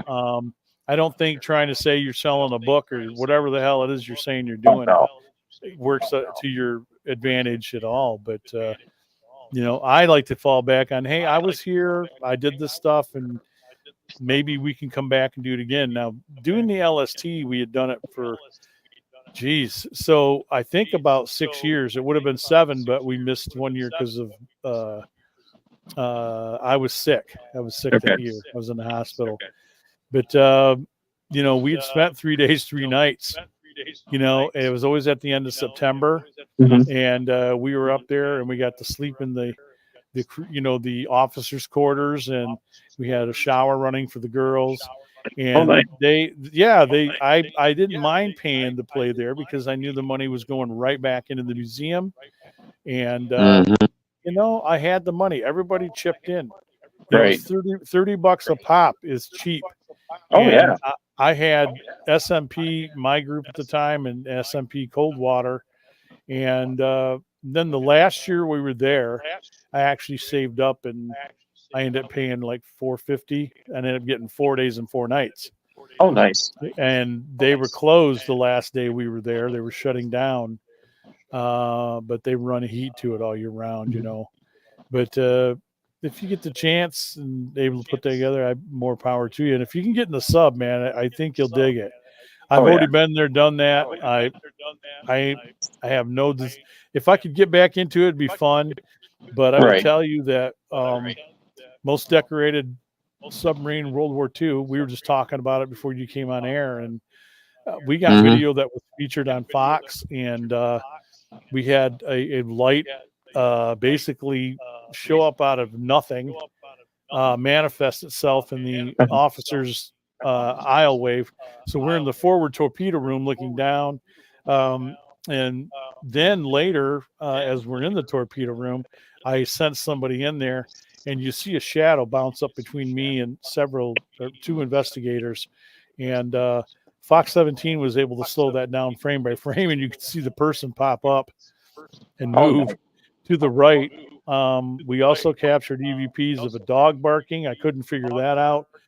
I actually had somebody go up top. Now, if you bang hard enough, you might hear it, but people don't realize that that's a skin, and you're in a tube. Yeah. Okay. So it was difficult to hear a dog outside. I wouldn't have heard a dog. The crew heard it in the forward torpedo room, And then I discovered later that on the Stars and Stripes, they were celebrating the first mission of the sub, and they had a mascot with them, and it was a dog named Admiral. Oh, wow.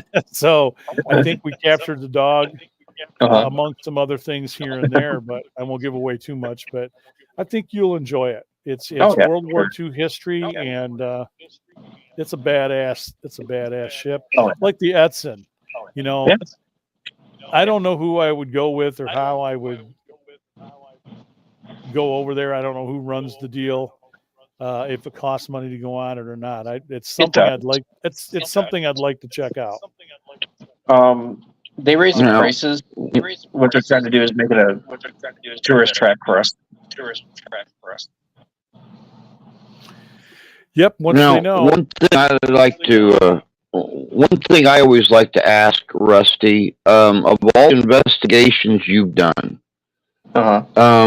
is there one that sticks out in your mind that you done the research on, you knew what to expect, yet when you got there and you started to have experiences, that it actually, the place actually made the hair on the back of your neck stand up? I'm worried about the hair on his chin. Me too. It looks good, man. Go ahead. I wouldn't say it made my hair stand on the end, but it had to be the prison. Just because I knew all the story that happened there, and then to hear stuff and feel stuff that may coincide with that. Now, can I prove it actually coincided with it? No, I can't, but it could. So, I would have to say the prison, honestly. Oh wow! Now, on the flip side of that coin, how about a location that has been built up to this huge paranormal community, basically? Just scary as hell. Take a big crew with you, take protection, and you get there, and it was a huge letdown. Oh, I would have to say Waverly Hills. Because you hear everybody, you got to stay in the chute. You got to do that in the chute. You got to go upstairs to the top floor where the kids were. I think it's the third floor where the nurse hung herself. You got to go to those locations. Nothing happened. So it was like, okay. How many people did they have there for the event, though? At that time, it was just us. Okay. We only had like 6 or 7 people. But even those people said nothing happened. Didn't catch anything on recordings, didn't catch anything on EVPs. So it was just kind of a dead night for everything. And sometimes it goes that way, man. Yeah. I get you. Yeah. But you got to go back. You know that. Come on now. You got to go back. I've done that too to a place, and I just thought. And then honestly, I won't say it was over the top, but the second time we went back, we got a little more. And the third time, we got nothing. And then this last time when I brought a new crew in, and I'm talking about the Beacon Club, it was fucking crazy time. Excuse my French, folks. It was crazy time. I was so amazed. I went in really expecting not much was going to happen, and he'd just do his video, and they'd be like, "Oh, cool, we were here." Maybe it let him down. I don't know what I expected. I kind of knew something was up there because we had captured a picture. I'm not going to mention the person's name, but when she was with me for a short period, she captured a picture, and I saw it live time, and I'm like, that is a woman's face. And I went in there to see if it was pareidolia, whatever it may be, matrixing. That's what we used to call it, is matrixing. Wow, get the words out. What's in this water? So, I then, as I'm there filming with these guys live, and I know I'm using this, I wanted to use my other camera, but memory card This is a hint to every paranormal person. Make sure that you empty them or that you have plenty of space on them. Okay. So, Yes. having said that, I'm panning while the guys are working to my right, and I'm not really giving them too much attention. They're moving around because we had a gambling machine, which will make noise, but this damn thing, something was shaking it, knocked a plant off the top of it. It was going stupid. And about that time, somebody was watching us. I could see a face, more or less. You see it on camera. There's a black figure in that window. It's a bar door that goes into the back dining room off the bar. And as I pan back, because I thought I saw something, because I could see it outside the camera. So as I pan back, I catch it, and it ducks down to hide from us. And it's not Shadow. And just after that, I'm up out of the bar stool and I'm in there, like who's in here. But I know you guys trust me. So I will tell you that both doors were locked and there was only 3 people in this house. That was me, Tommy, and Randy. Well, John, so 4. I don't count John because he's always filming. Right. So that's it. There was 4 of us in the house. That's it. And I told them, and I had given the picture to Tommy to look at, and I matched it up with a picture of Evelyn Ferris, who used to own the place. Oh, wow. So if I'm going to say Ghost of Rama is going to be cool June 15th, well, the restaurant will be open. Things will be happening. We'll have people indoors, people outdoors. I'm not saying that people can come there and have the thing, but we're still going to do an after-hours ghost hunt. People may want to jump on board for this one, and I'm really hoping, because we also have motion sensor going off by itself. Just absolute nuttiness, man. Absolute nuttiness. So, and I like you, I'm still trying to talk to people and make reconnections and maybe get into some new places. But you always have an invite. If you hit me up any night and I'm doing something, or you have an idea, and Drew knows this too, if I can get some more stuff down in his area, because I went down to do a cemetery with Drew, and standing there minding my business, and I said, "Hey, I know you're here," or something to that effect, and somebody shoved me over.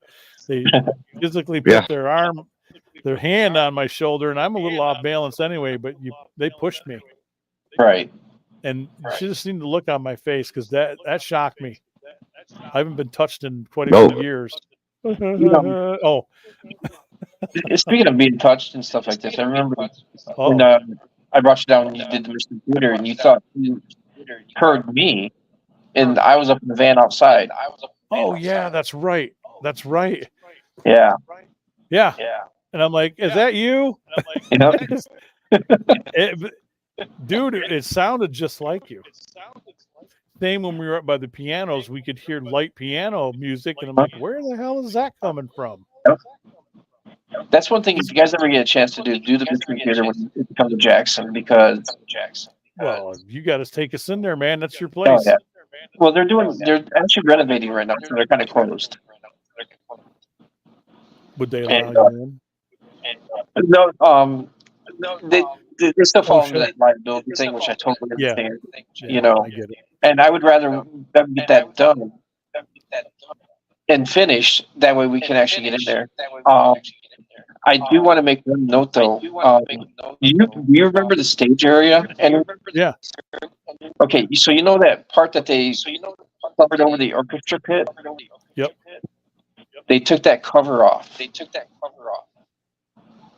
is now going to be an orchestra pit again.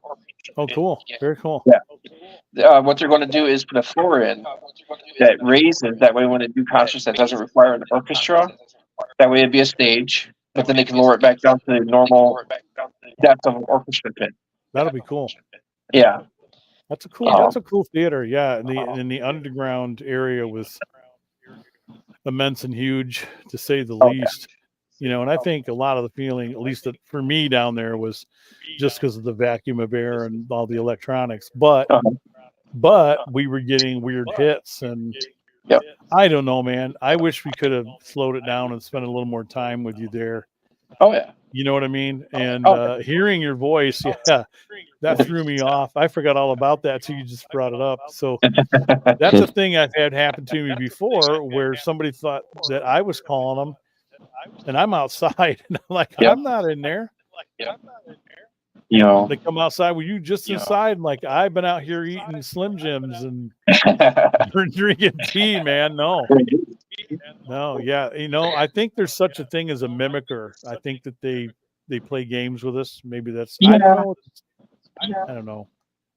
Especially if one person's been there more than the other. They take on that mannerisms of that one person's been there. Could be. Mm-hmm. That very well could be. Just to mess with someone. I know, Drew, you got to do that cabin that's down there by down there. Yeah, the log cabin museum.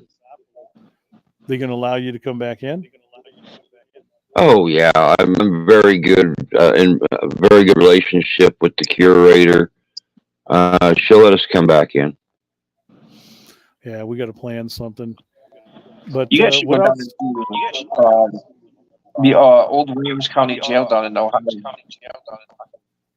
In Ohio? Yeah, it's just right on the other side of the border of Michigan, Ohio. It's in Bryan, Ohio. Nyan, Ohio. Yep, and we actually got some good stuff out of there. Sounds good. I know there's some stuff around that I don't know. I'll have to look into. You know me, I'm too proud to pay to go into play. So I'm still trying to stick to that, man. I'm still trying to it's been it's been nice that I am able to do that, but I'm finding it harder and harder because people are aware that they can have groups come in and they can charge them crazy amounts of money, Yep. But in all honesty, like with Edson, that's how they're maintaining it. They can make a few dollars here and there. I would imagine LST would charge again. I imagine the submarine now is going to charge. When I did it was free because Bob Moran was still alive and he owned it. And he was like, hell yeah. He was ready to do TV, radio, all this shit. And the minute he turned it over to lawyers and whatnot, they overruled him, and the whole deal was called off. And he was so angry. He's like, man, this would have been a great thing for us. And they struggled for 3 years after that, but then they were still taking people on tours and then showing them our paranormal video that we had from YouTube. Ain't that some shit? So it is what it is. You can never win in this biz. So no. Before we go here, I appreciate you taking the time to come on. Anything? Where can we find? Where can everybody find you? What's going on? Well, actually, we just brought on one new investigator, so I'm going to shout that out. Colleen Johnston. Huh? Is it Colleen? Yeah. Yep. Colin. Yep. Colin. Yep. She's an official member now. She pronounces it Colin, not Colleen. Yep. Colin. Okay. Yep. That's a weird name for a woman. It is, but whatever. But yeah, we brought her on full time. So, but we got a lot of stuff coming up. You can catch us on Facebook at Central Michigan Paranormal Investigation. YouTube under the same name, Central Michigan Paranormal Investigation. And now, sadly, TikTok. Under CMPI. Hey man, I'm in a rabbit hole, buddy. I'm in a rabbit hole with you. I'm addicted to it. Yeah, it's all good. Yeah. Now is Jess going out with you too? She came out last time with us when the 2 billions Art 634. I think if she wants to more start up her own team, she went out and bought all this equipment and stuff like this. Yeah, I just saw she bought some new stuff. So yeah. There you have it. What's new for you, Drew? What's the new video that's coming out? The video that's coming out Sunday are little known historic facts of the Vikings that people probably haven't heard of. That'd be interesting. Yeah, it actually goes into a lot of detail about the Viking culture itself, not just the fact of them being great warriors, great conquerors, Right. but goes into a lot of the detail of what married life was like, or what the burial ceremonies were like. Quite a bit of stuff on there that I've never heard of before. So I was very fascinated with it. They had some great artists too. Yeah, I watched the definitely so. 7 or 8 part series on that very thing, and there were different sects of Viking, cultures too that they were similar, but they were different. And then when the Greenlanders came over, they were all, and the Icelanders, they're all like, they were completely separated, yet they're from the same tribes of people. And let alone finding out my heritage was pretty cool, because I'm 89% Northern European and Dane, and then the rest is French. And we thought we were British because my family, my dad's side, they come from Yorkshire, England. Well, then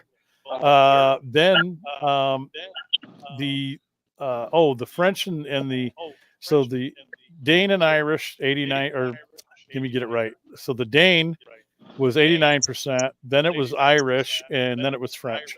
And the Irish made sense because the Danes sacked parts of Ireland, then they moved over and sacked York. And then if my people had, did the bone jar and bony bone with anybody who was, I guess, a Briton, there you have it. There you have it. So it's it's a cool culture. You're right. Drew is very right. I think they were talking about how there were many more of them who were like the fishers and the agricultural people too. That they were farmers, and then if they had to pick up the shit to go sack other people and do things, they could do it. And you're right. There's a big misconception.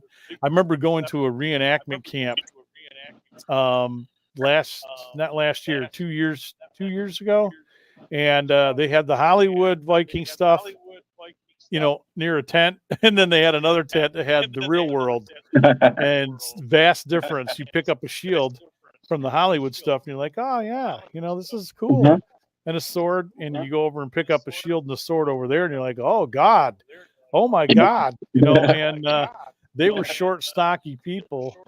But I remember talking to the historian from Norway, and he was part of this. They're actually this club that travels around the world and sets these up. And he's like, yeah, when they would go into battle in summers, they'd lose half of their guys trying to run across the damn field in 100-degree heat with all this stuff on. So they were casualties before they even got into a whacking war, Oh yeah. Well, I think one of the things that fascinates me most about them was the fact, and a lot of people don't realize this. I mean, the Roman Empire, they conquered clear into Russia, clear up into Scotland and Ireland, and extreme northern England and stuff. And if you look at the earth coverage that the Roman Empire covered, the Vikings, both by land and by sea, covered more space, more square miles. Yep. By trading and raiding and colonizing than the Roman Empire did. Yep. And little maybe some people don't know too. One of the few people that the Romans were deathly afraid of was Genghis Khan. He ended up sacking Rome eventually, but they left him alone because they were so fierce. They would just kill everybody, and the Romans were like, holy God. So we get a lot from different cultures. I don't know how we got on this discussion, but I was asked if I had one place, a dream place, a bucket list place as a paranormal investigator that I could go and investigate, and it would have been parts of Rome and Greece. That's where I want to go. That's the oldest part of the world. Catacombs. I mean, there's groups over there now that I've been watching in Italian, but a few years ago, they weren't keen on that. They weren't allowing groups. People were into it, but they weren't getting into the places that you see they getting into now. It might have had something to do with all the ghost shows becoming popular, the rage across Europe. And I couldn't figure out why. Was it, maybe it was some Catholicism or something, but it's interesting to watch some of their stuff because, man, they go into some spooky ass shit. Oh, yeah. Those churches where there's hundreds of thousands of just dead bodies in there. Yep. I could do it. I'm just saying. I'd love to do it. I got it. Oh, yeah. It'd be too fun, but I appreciate you busting your butt to be on the show. I know you had some stuff going on. Definitely. You're always welcome as a guest anytime. Oh, cool. That helps us out. Oh, yeah. Sure. We got before we go, we got Ghostorama again. I'll tell you, Ghostorama is coming up May 11th. Yep. Which, if you can make it, dude, I'd love to see you there, both of you. Yeah, I'm going to try and plan on it for sure. Yeah, it's at the Bell Mansion in Fort Wayne, Indiana. This has been featured on, Ghost shit. I'm having a brain fart. I don't ghost shit. Have you guys seen that show? Yeah, scares the shit out of people. It's been on. I think Ghost Hunters have been there. I'm not quite sure. I think even Ghost Adventures have been there. So some people have been there. They have a bevy of guests. So Zach's been there, huh? Are we going to see a demon? We might. I don't know that he's been there. I think Angie told me that. So I'm working with Angie Strom, Angie Sturm is the owner with her parents, and just a great person to talk to and work with. So we'll be there. Special guest Keith Age tentatively now is supposed to be our guest. Jason Snyder, other people. You guys, if you come down, we're going to have vendors. It's going to be like Ghostorama, but in a smaller kind of a space. We'll see if we can put some people outside, but we got to watch it because of parking. So June 15th is the second one, and that is a place called the Alla Ferme, which is to the farm, and it was historically the Beacon Club in Kalamazoo in Portage for many years. It has the Al Capone connection to it, which is real, unlike another place here in Michigan that's claiming it. Actually, one of the owner's husbands, as a young man, as he tells in an interview, worked in a place here that was a bar that Capone came into, and he helped those guys run numbers and shit. So there is a sort of a story connected to one of the husbands. And in 47, they purchased it. I'll give you a quick rundown. So David Smith built the place. It was then sold to the Cobbs. It was a historic farm. But before Mr. Smith built it, that's on Potawatomi land, and right across the street in the airport was their village. And then out behind the house, their lands, and back there was their cemetery. So you're surrounded by that. The Cobbs had a farm there, wheat, corn. Behind there is the Portage Creek down the road. They found remains of what is a gun forge. So during the Indian Wars, to try to keep the white man out of Michigan, they were working with, I believe, the British or the French. And that was just found a couple of years ago, which then proved that Potawatomis in Kalamazoo were forging weapons with, I think, the British to run people out of here. Right. With the British letting them retain Michigan. Anyway, so then it goes into the hands of a guy by the name of Carney. That's his last name. He became a senator. And 47, Evelyn and her husband bought it, started serving chicken dinners. And it was a bring your own booze, which later it turned into a club, which after Prohibition, that's well after Prohibition. You could bring your own booze, and then they would provide the mixers, but you had to buy a membership into the club, so it became a private dining club.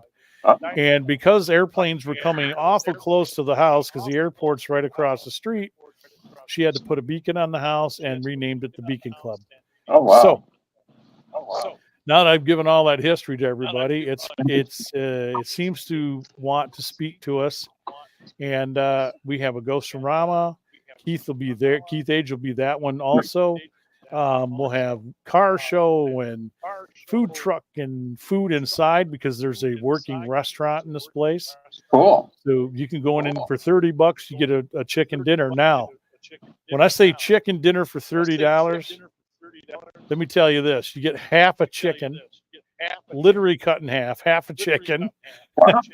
It blew my mind when I got it. You can get potatoes and a vegetable, and it's a good value. They've got a bar, so I'm sure that'll be open so people can drink. And then we're going to do, when the day's all done and said, we'll do an after hours ghost hunt once everything is kind of cleaned up. And we'll take groups through like we normally do. So that's what's going on here. I'd also like to thank our sponsors, Henderson Castle, hendersoncastle.com. It's an 1895 bed and breakfast in downtown Kalamazoo.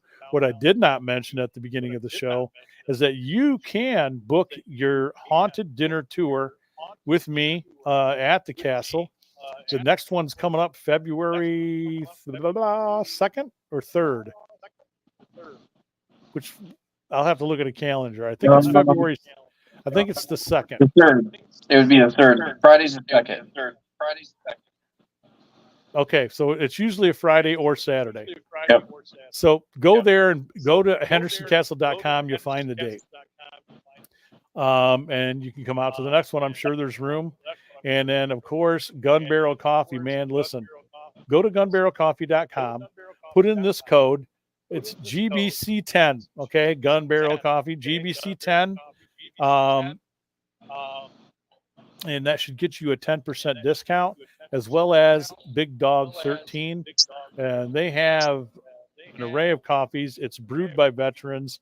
Proceeds from this, all sales, $1 proceeds go to all the veterans things that they're part of to help the veterans out. It's veteran owned, veteran brewed, and they make a great CBD coffee. If you are suffering from any kind of diabetes or foot pain, any kind of arthritis. But here's the thing: read the instructions when you buy this stuff. It does have amounts of THC in it, and don't be like Dan and make a full helping of this and drink this and then wonder why everything in the world feels so great. And I slept so hard, which you're supposed to half, half that and half regular coffee. So I guess that's it. I want to thank Francois Moyer and the Henderson Castle Foundation for supporting this network. You'll find us at unrestrictedparanormal.com, along with several other podcasts. I just did an interview with my good friends at Haunted Michigan, and it was loads of fun. We had a good time, and you'll find this show, you'll find Drew's show, you'll find What Goes Bump in the Night, and I'm forgetting somebody, Haunted Mitten, Randy's Real Paranormal, and Tommy Amongst the Tombstones, whatever hell he's doing. He changes his mind every other week about what he's doing. So you'll find those programs here, and we have a page that talks about SMP. And we've been talking with Rusty Jones of CMPI. And final words, Rusty. Oh, there's a lot of good final words, but on any investigation, always be polite. Doesn't matter if you think something's there or not. Always be polite. And what the number one piece of equipment is you should always have? Your brain. Oh, that's a good one. See, that's a good one. I was going with That is a good one. I was going with flashlight because I'm always forgetting my flashlight. Yeah. But brain is good. You are your best tool, and you can take that joke to the bank. I didn't tell you the joke I was going to tell you, did I? And now I can't even remember what it was in reference to, so it doesn't even matter at the end of the show. this is brain surgery, man. I suggest it for everybody. Fix a little aneurysm, they said. Yeah. And a small stroke later, down the road. I didn't know that was coming. So, hey, look, it's getting better. It's all getting better. Things are working. That's all that matters. As long as you're getting better. Right. I mean, I can hear voices all the time, but that's normal. That is normal. So in other words, what you're saying is you're going to become a politician here soon. Yeah. Oh, yeah. Yeah. So thanks for joining us, guys. You can find Drew. Where can they find you? You can find me on YouTube at Living Histories Mysteries. And you'll find me right here as always because I have no place to go. Everybody have a great night and a great weekend. And I leave you with this. I will always leave you with this. It does not cost you anything to be kind to one another, to anyone. Just be cool, be nice, unless they give you a reason not to be. And if you believe in certain things, by all means, stick by your guns. But just be kind, it doesn't cost you anything, right? Exactly. Be nice. Exactly. Jesus. All right. You guys have a great weekend, and we will see you soon. All right. Take care, Rusty. Yep. Thank you.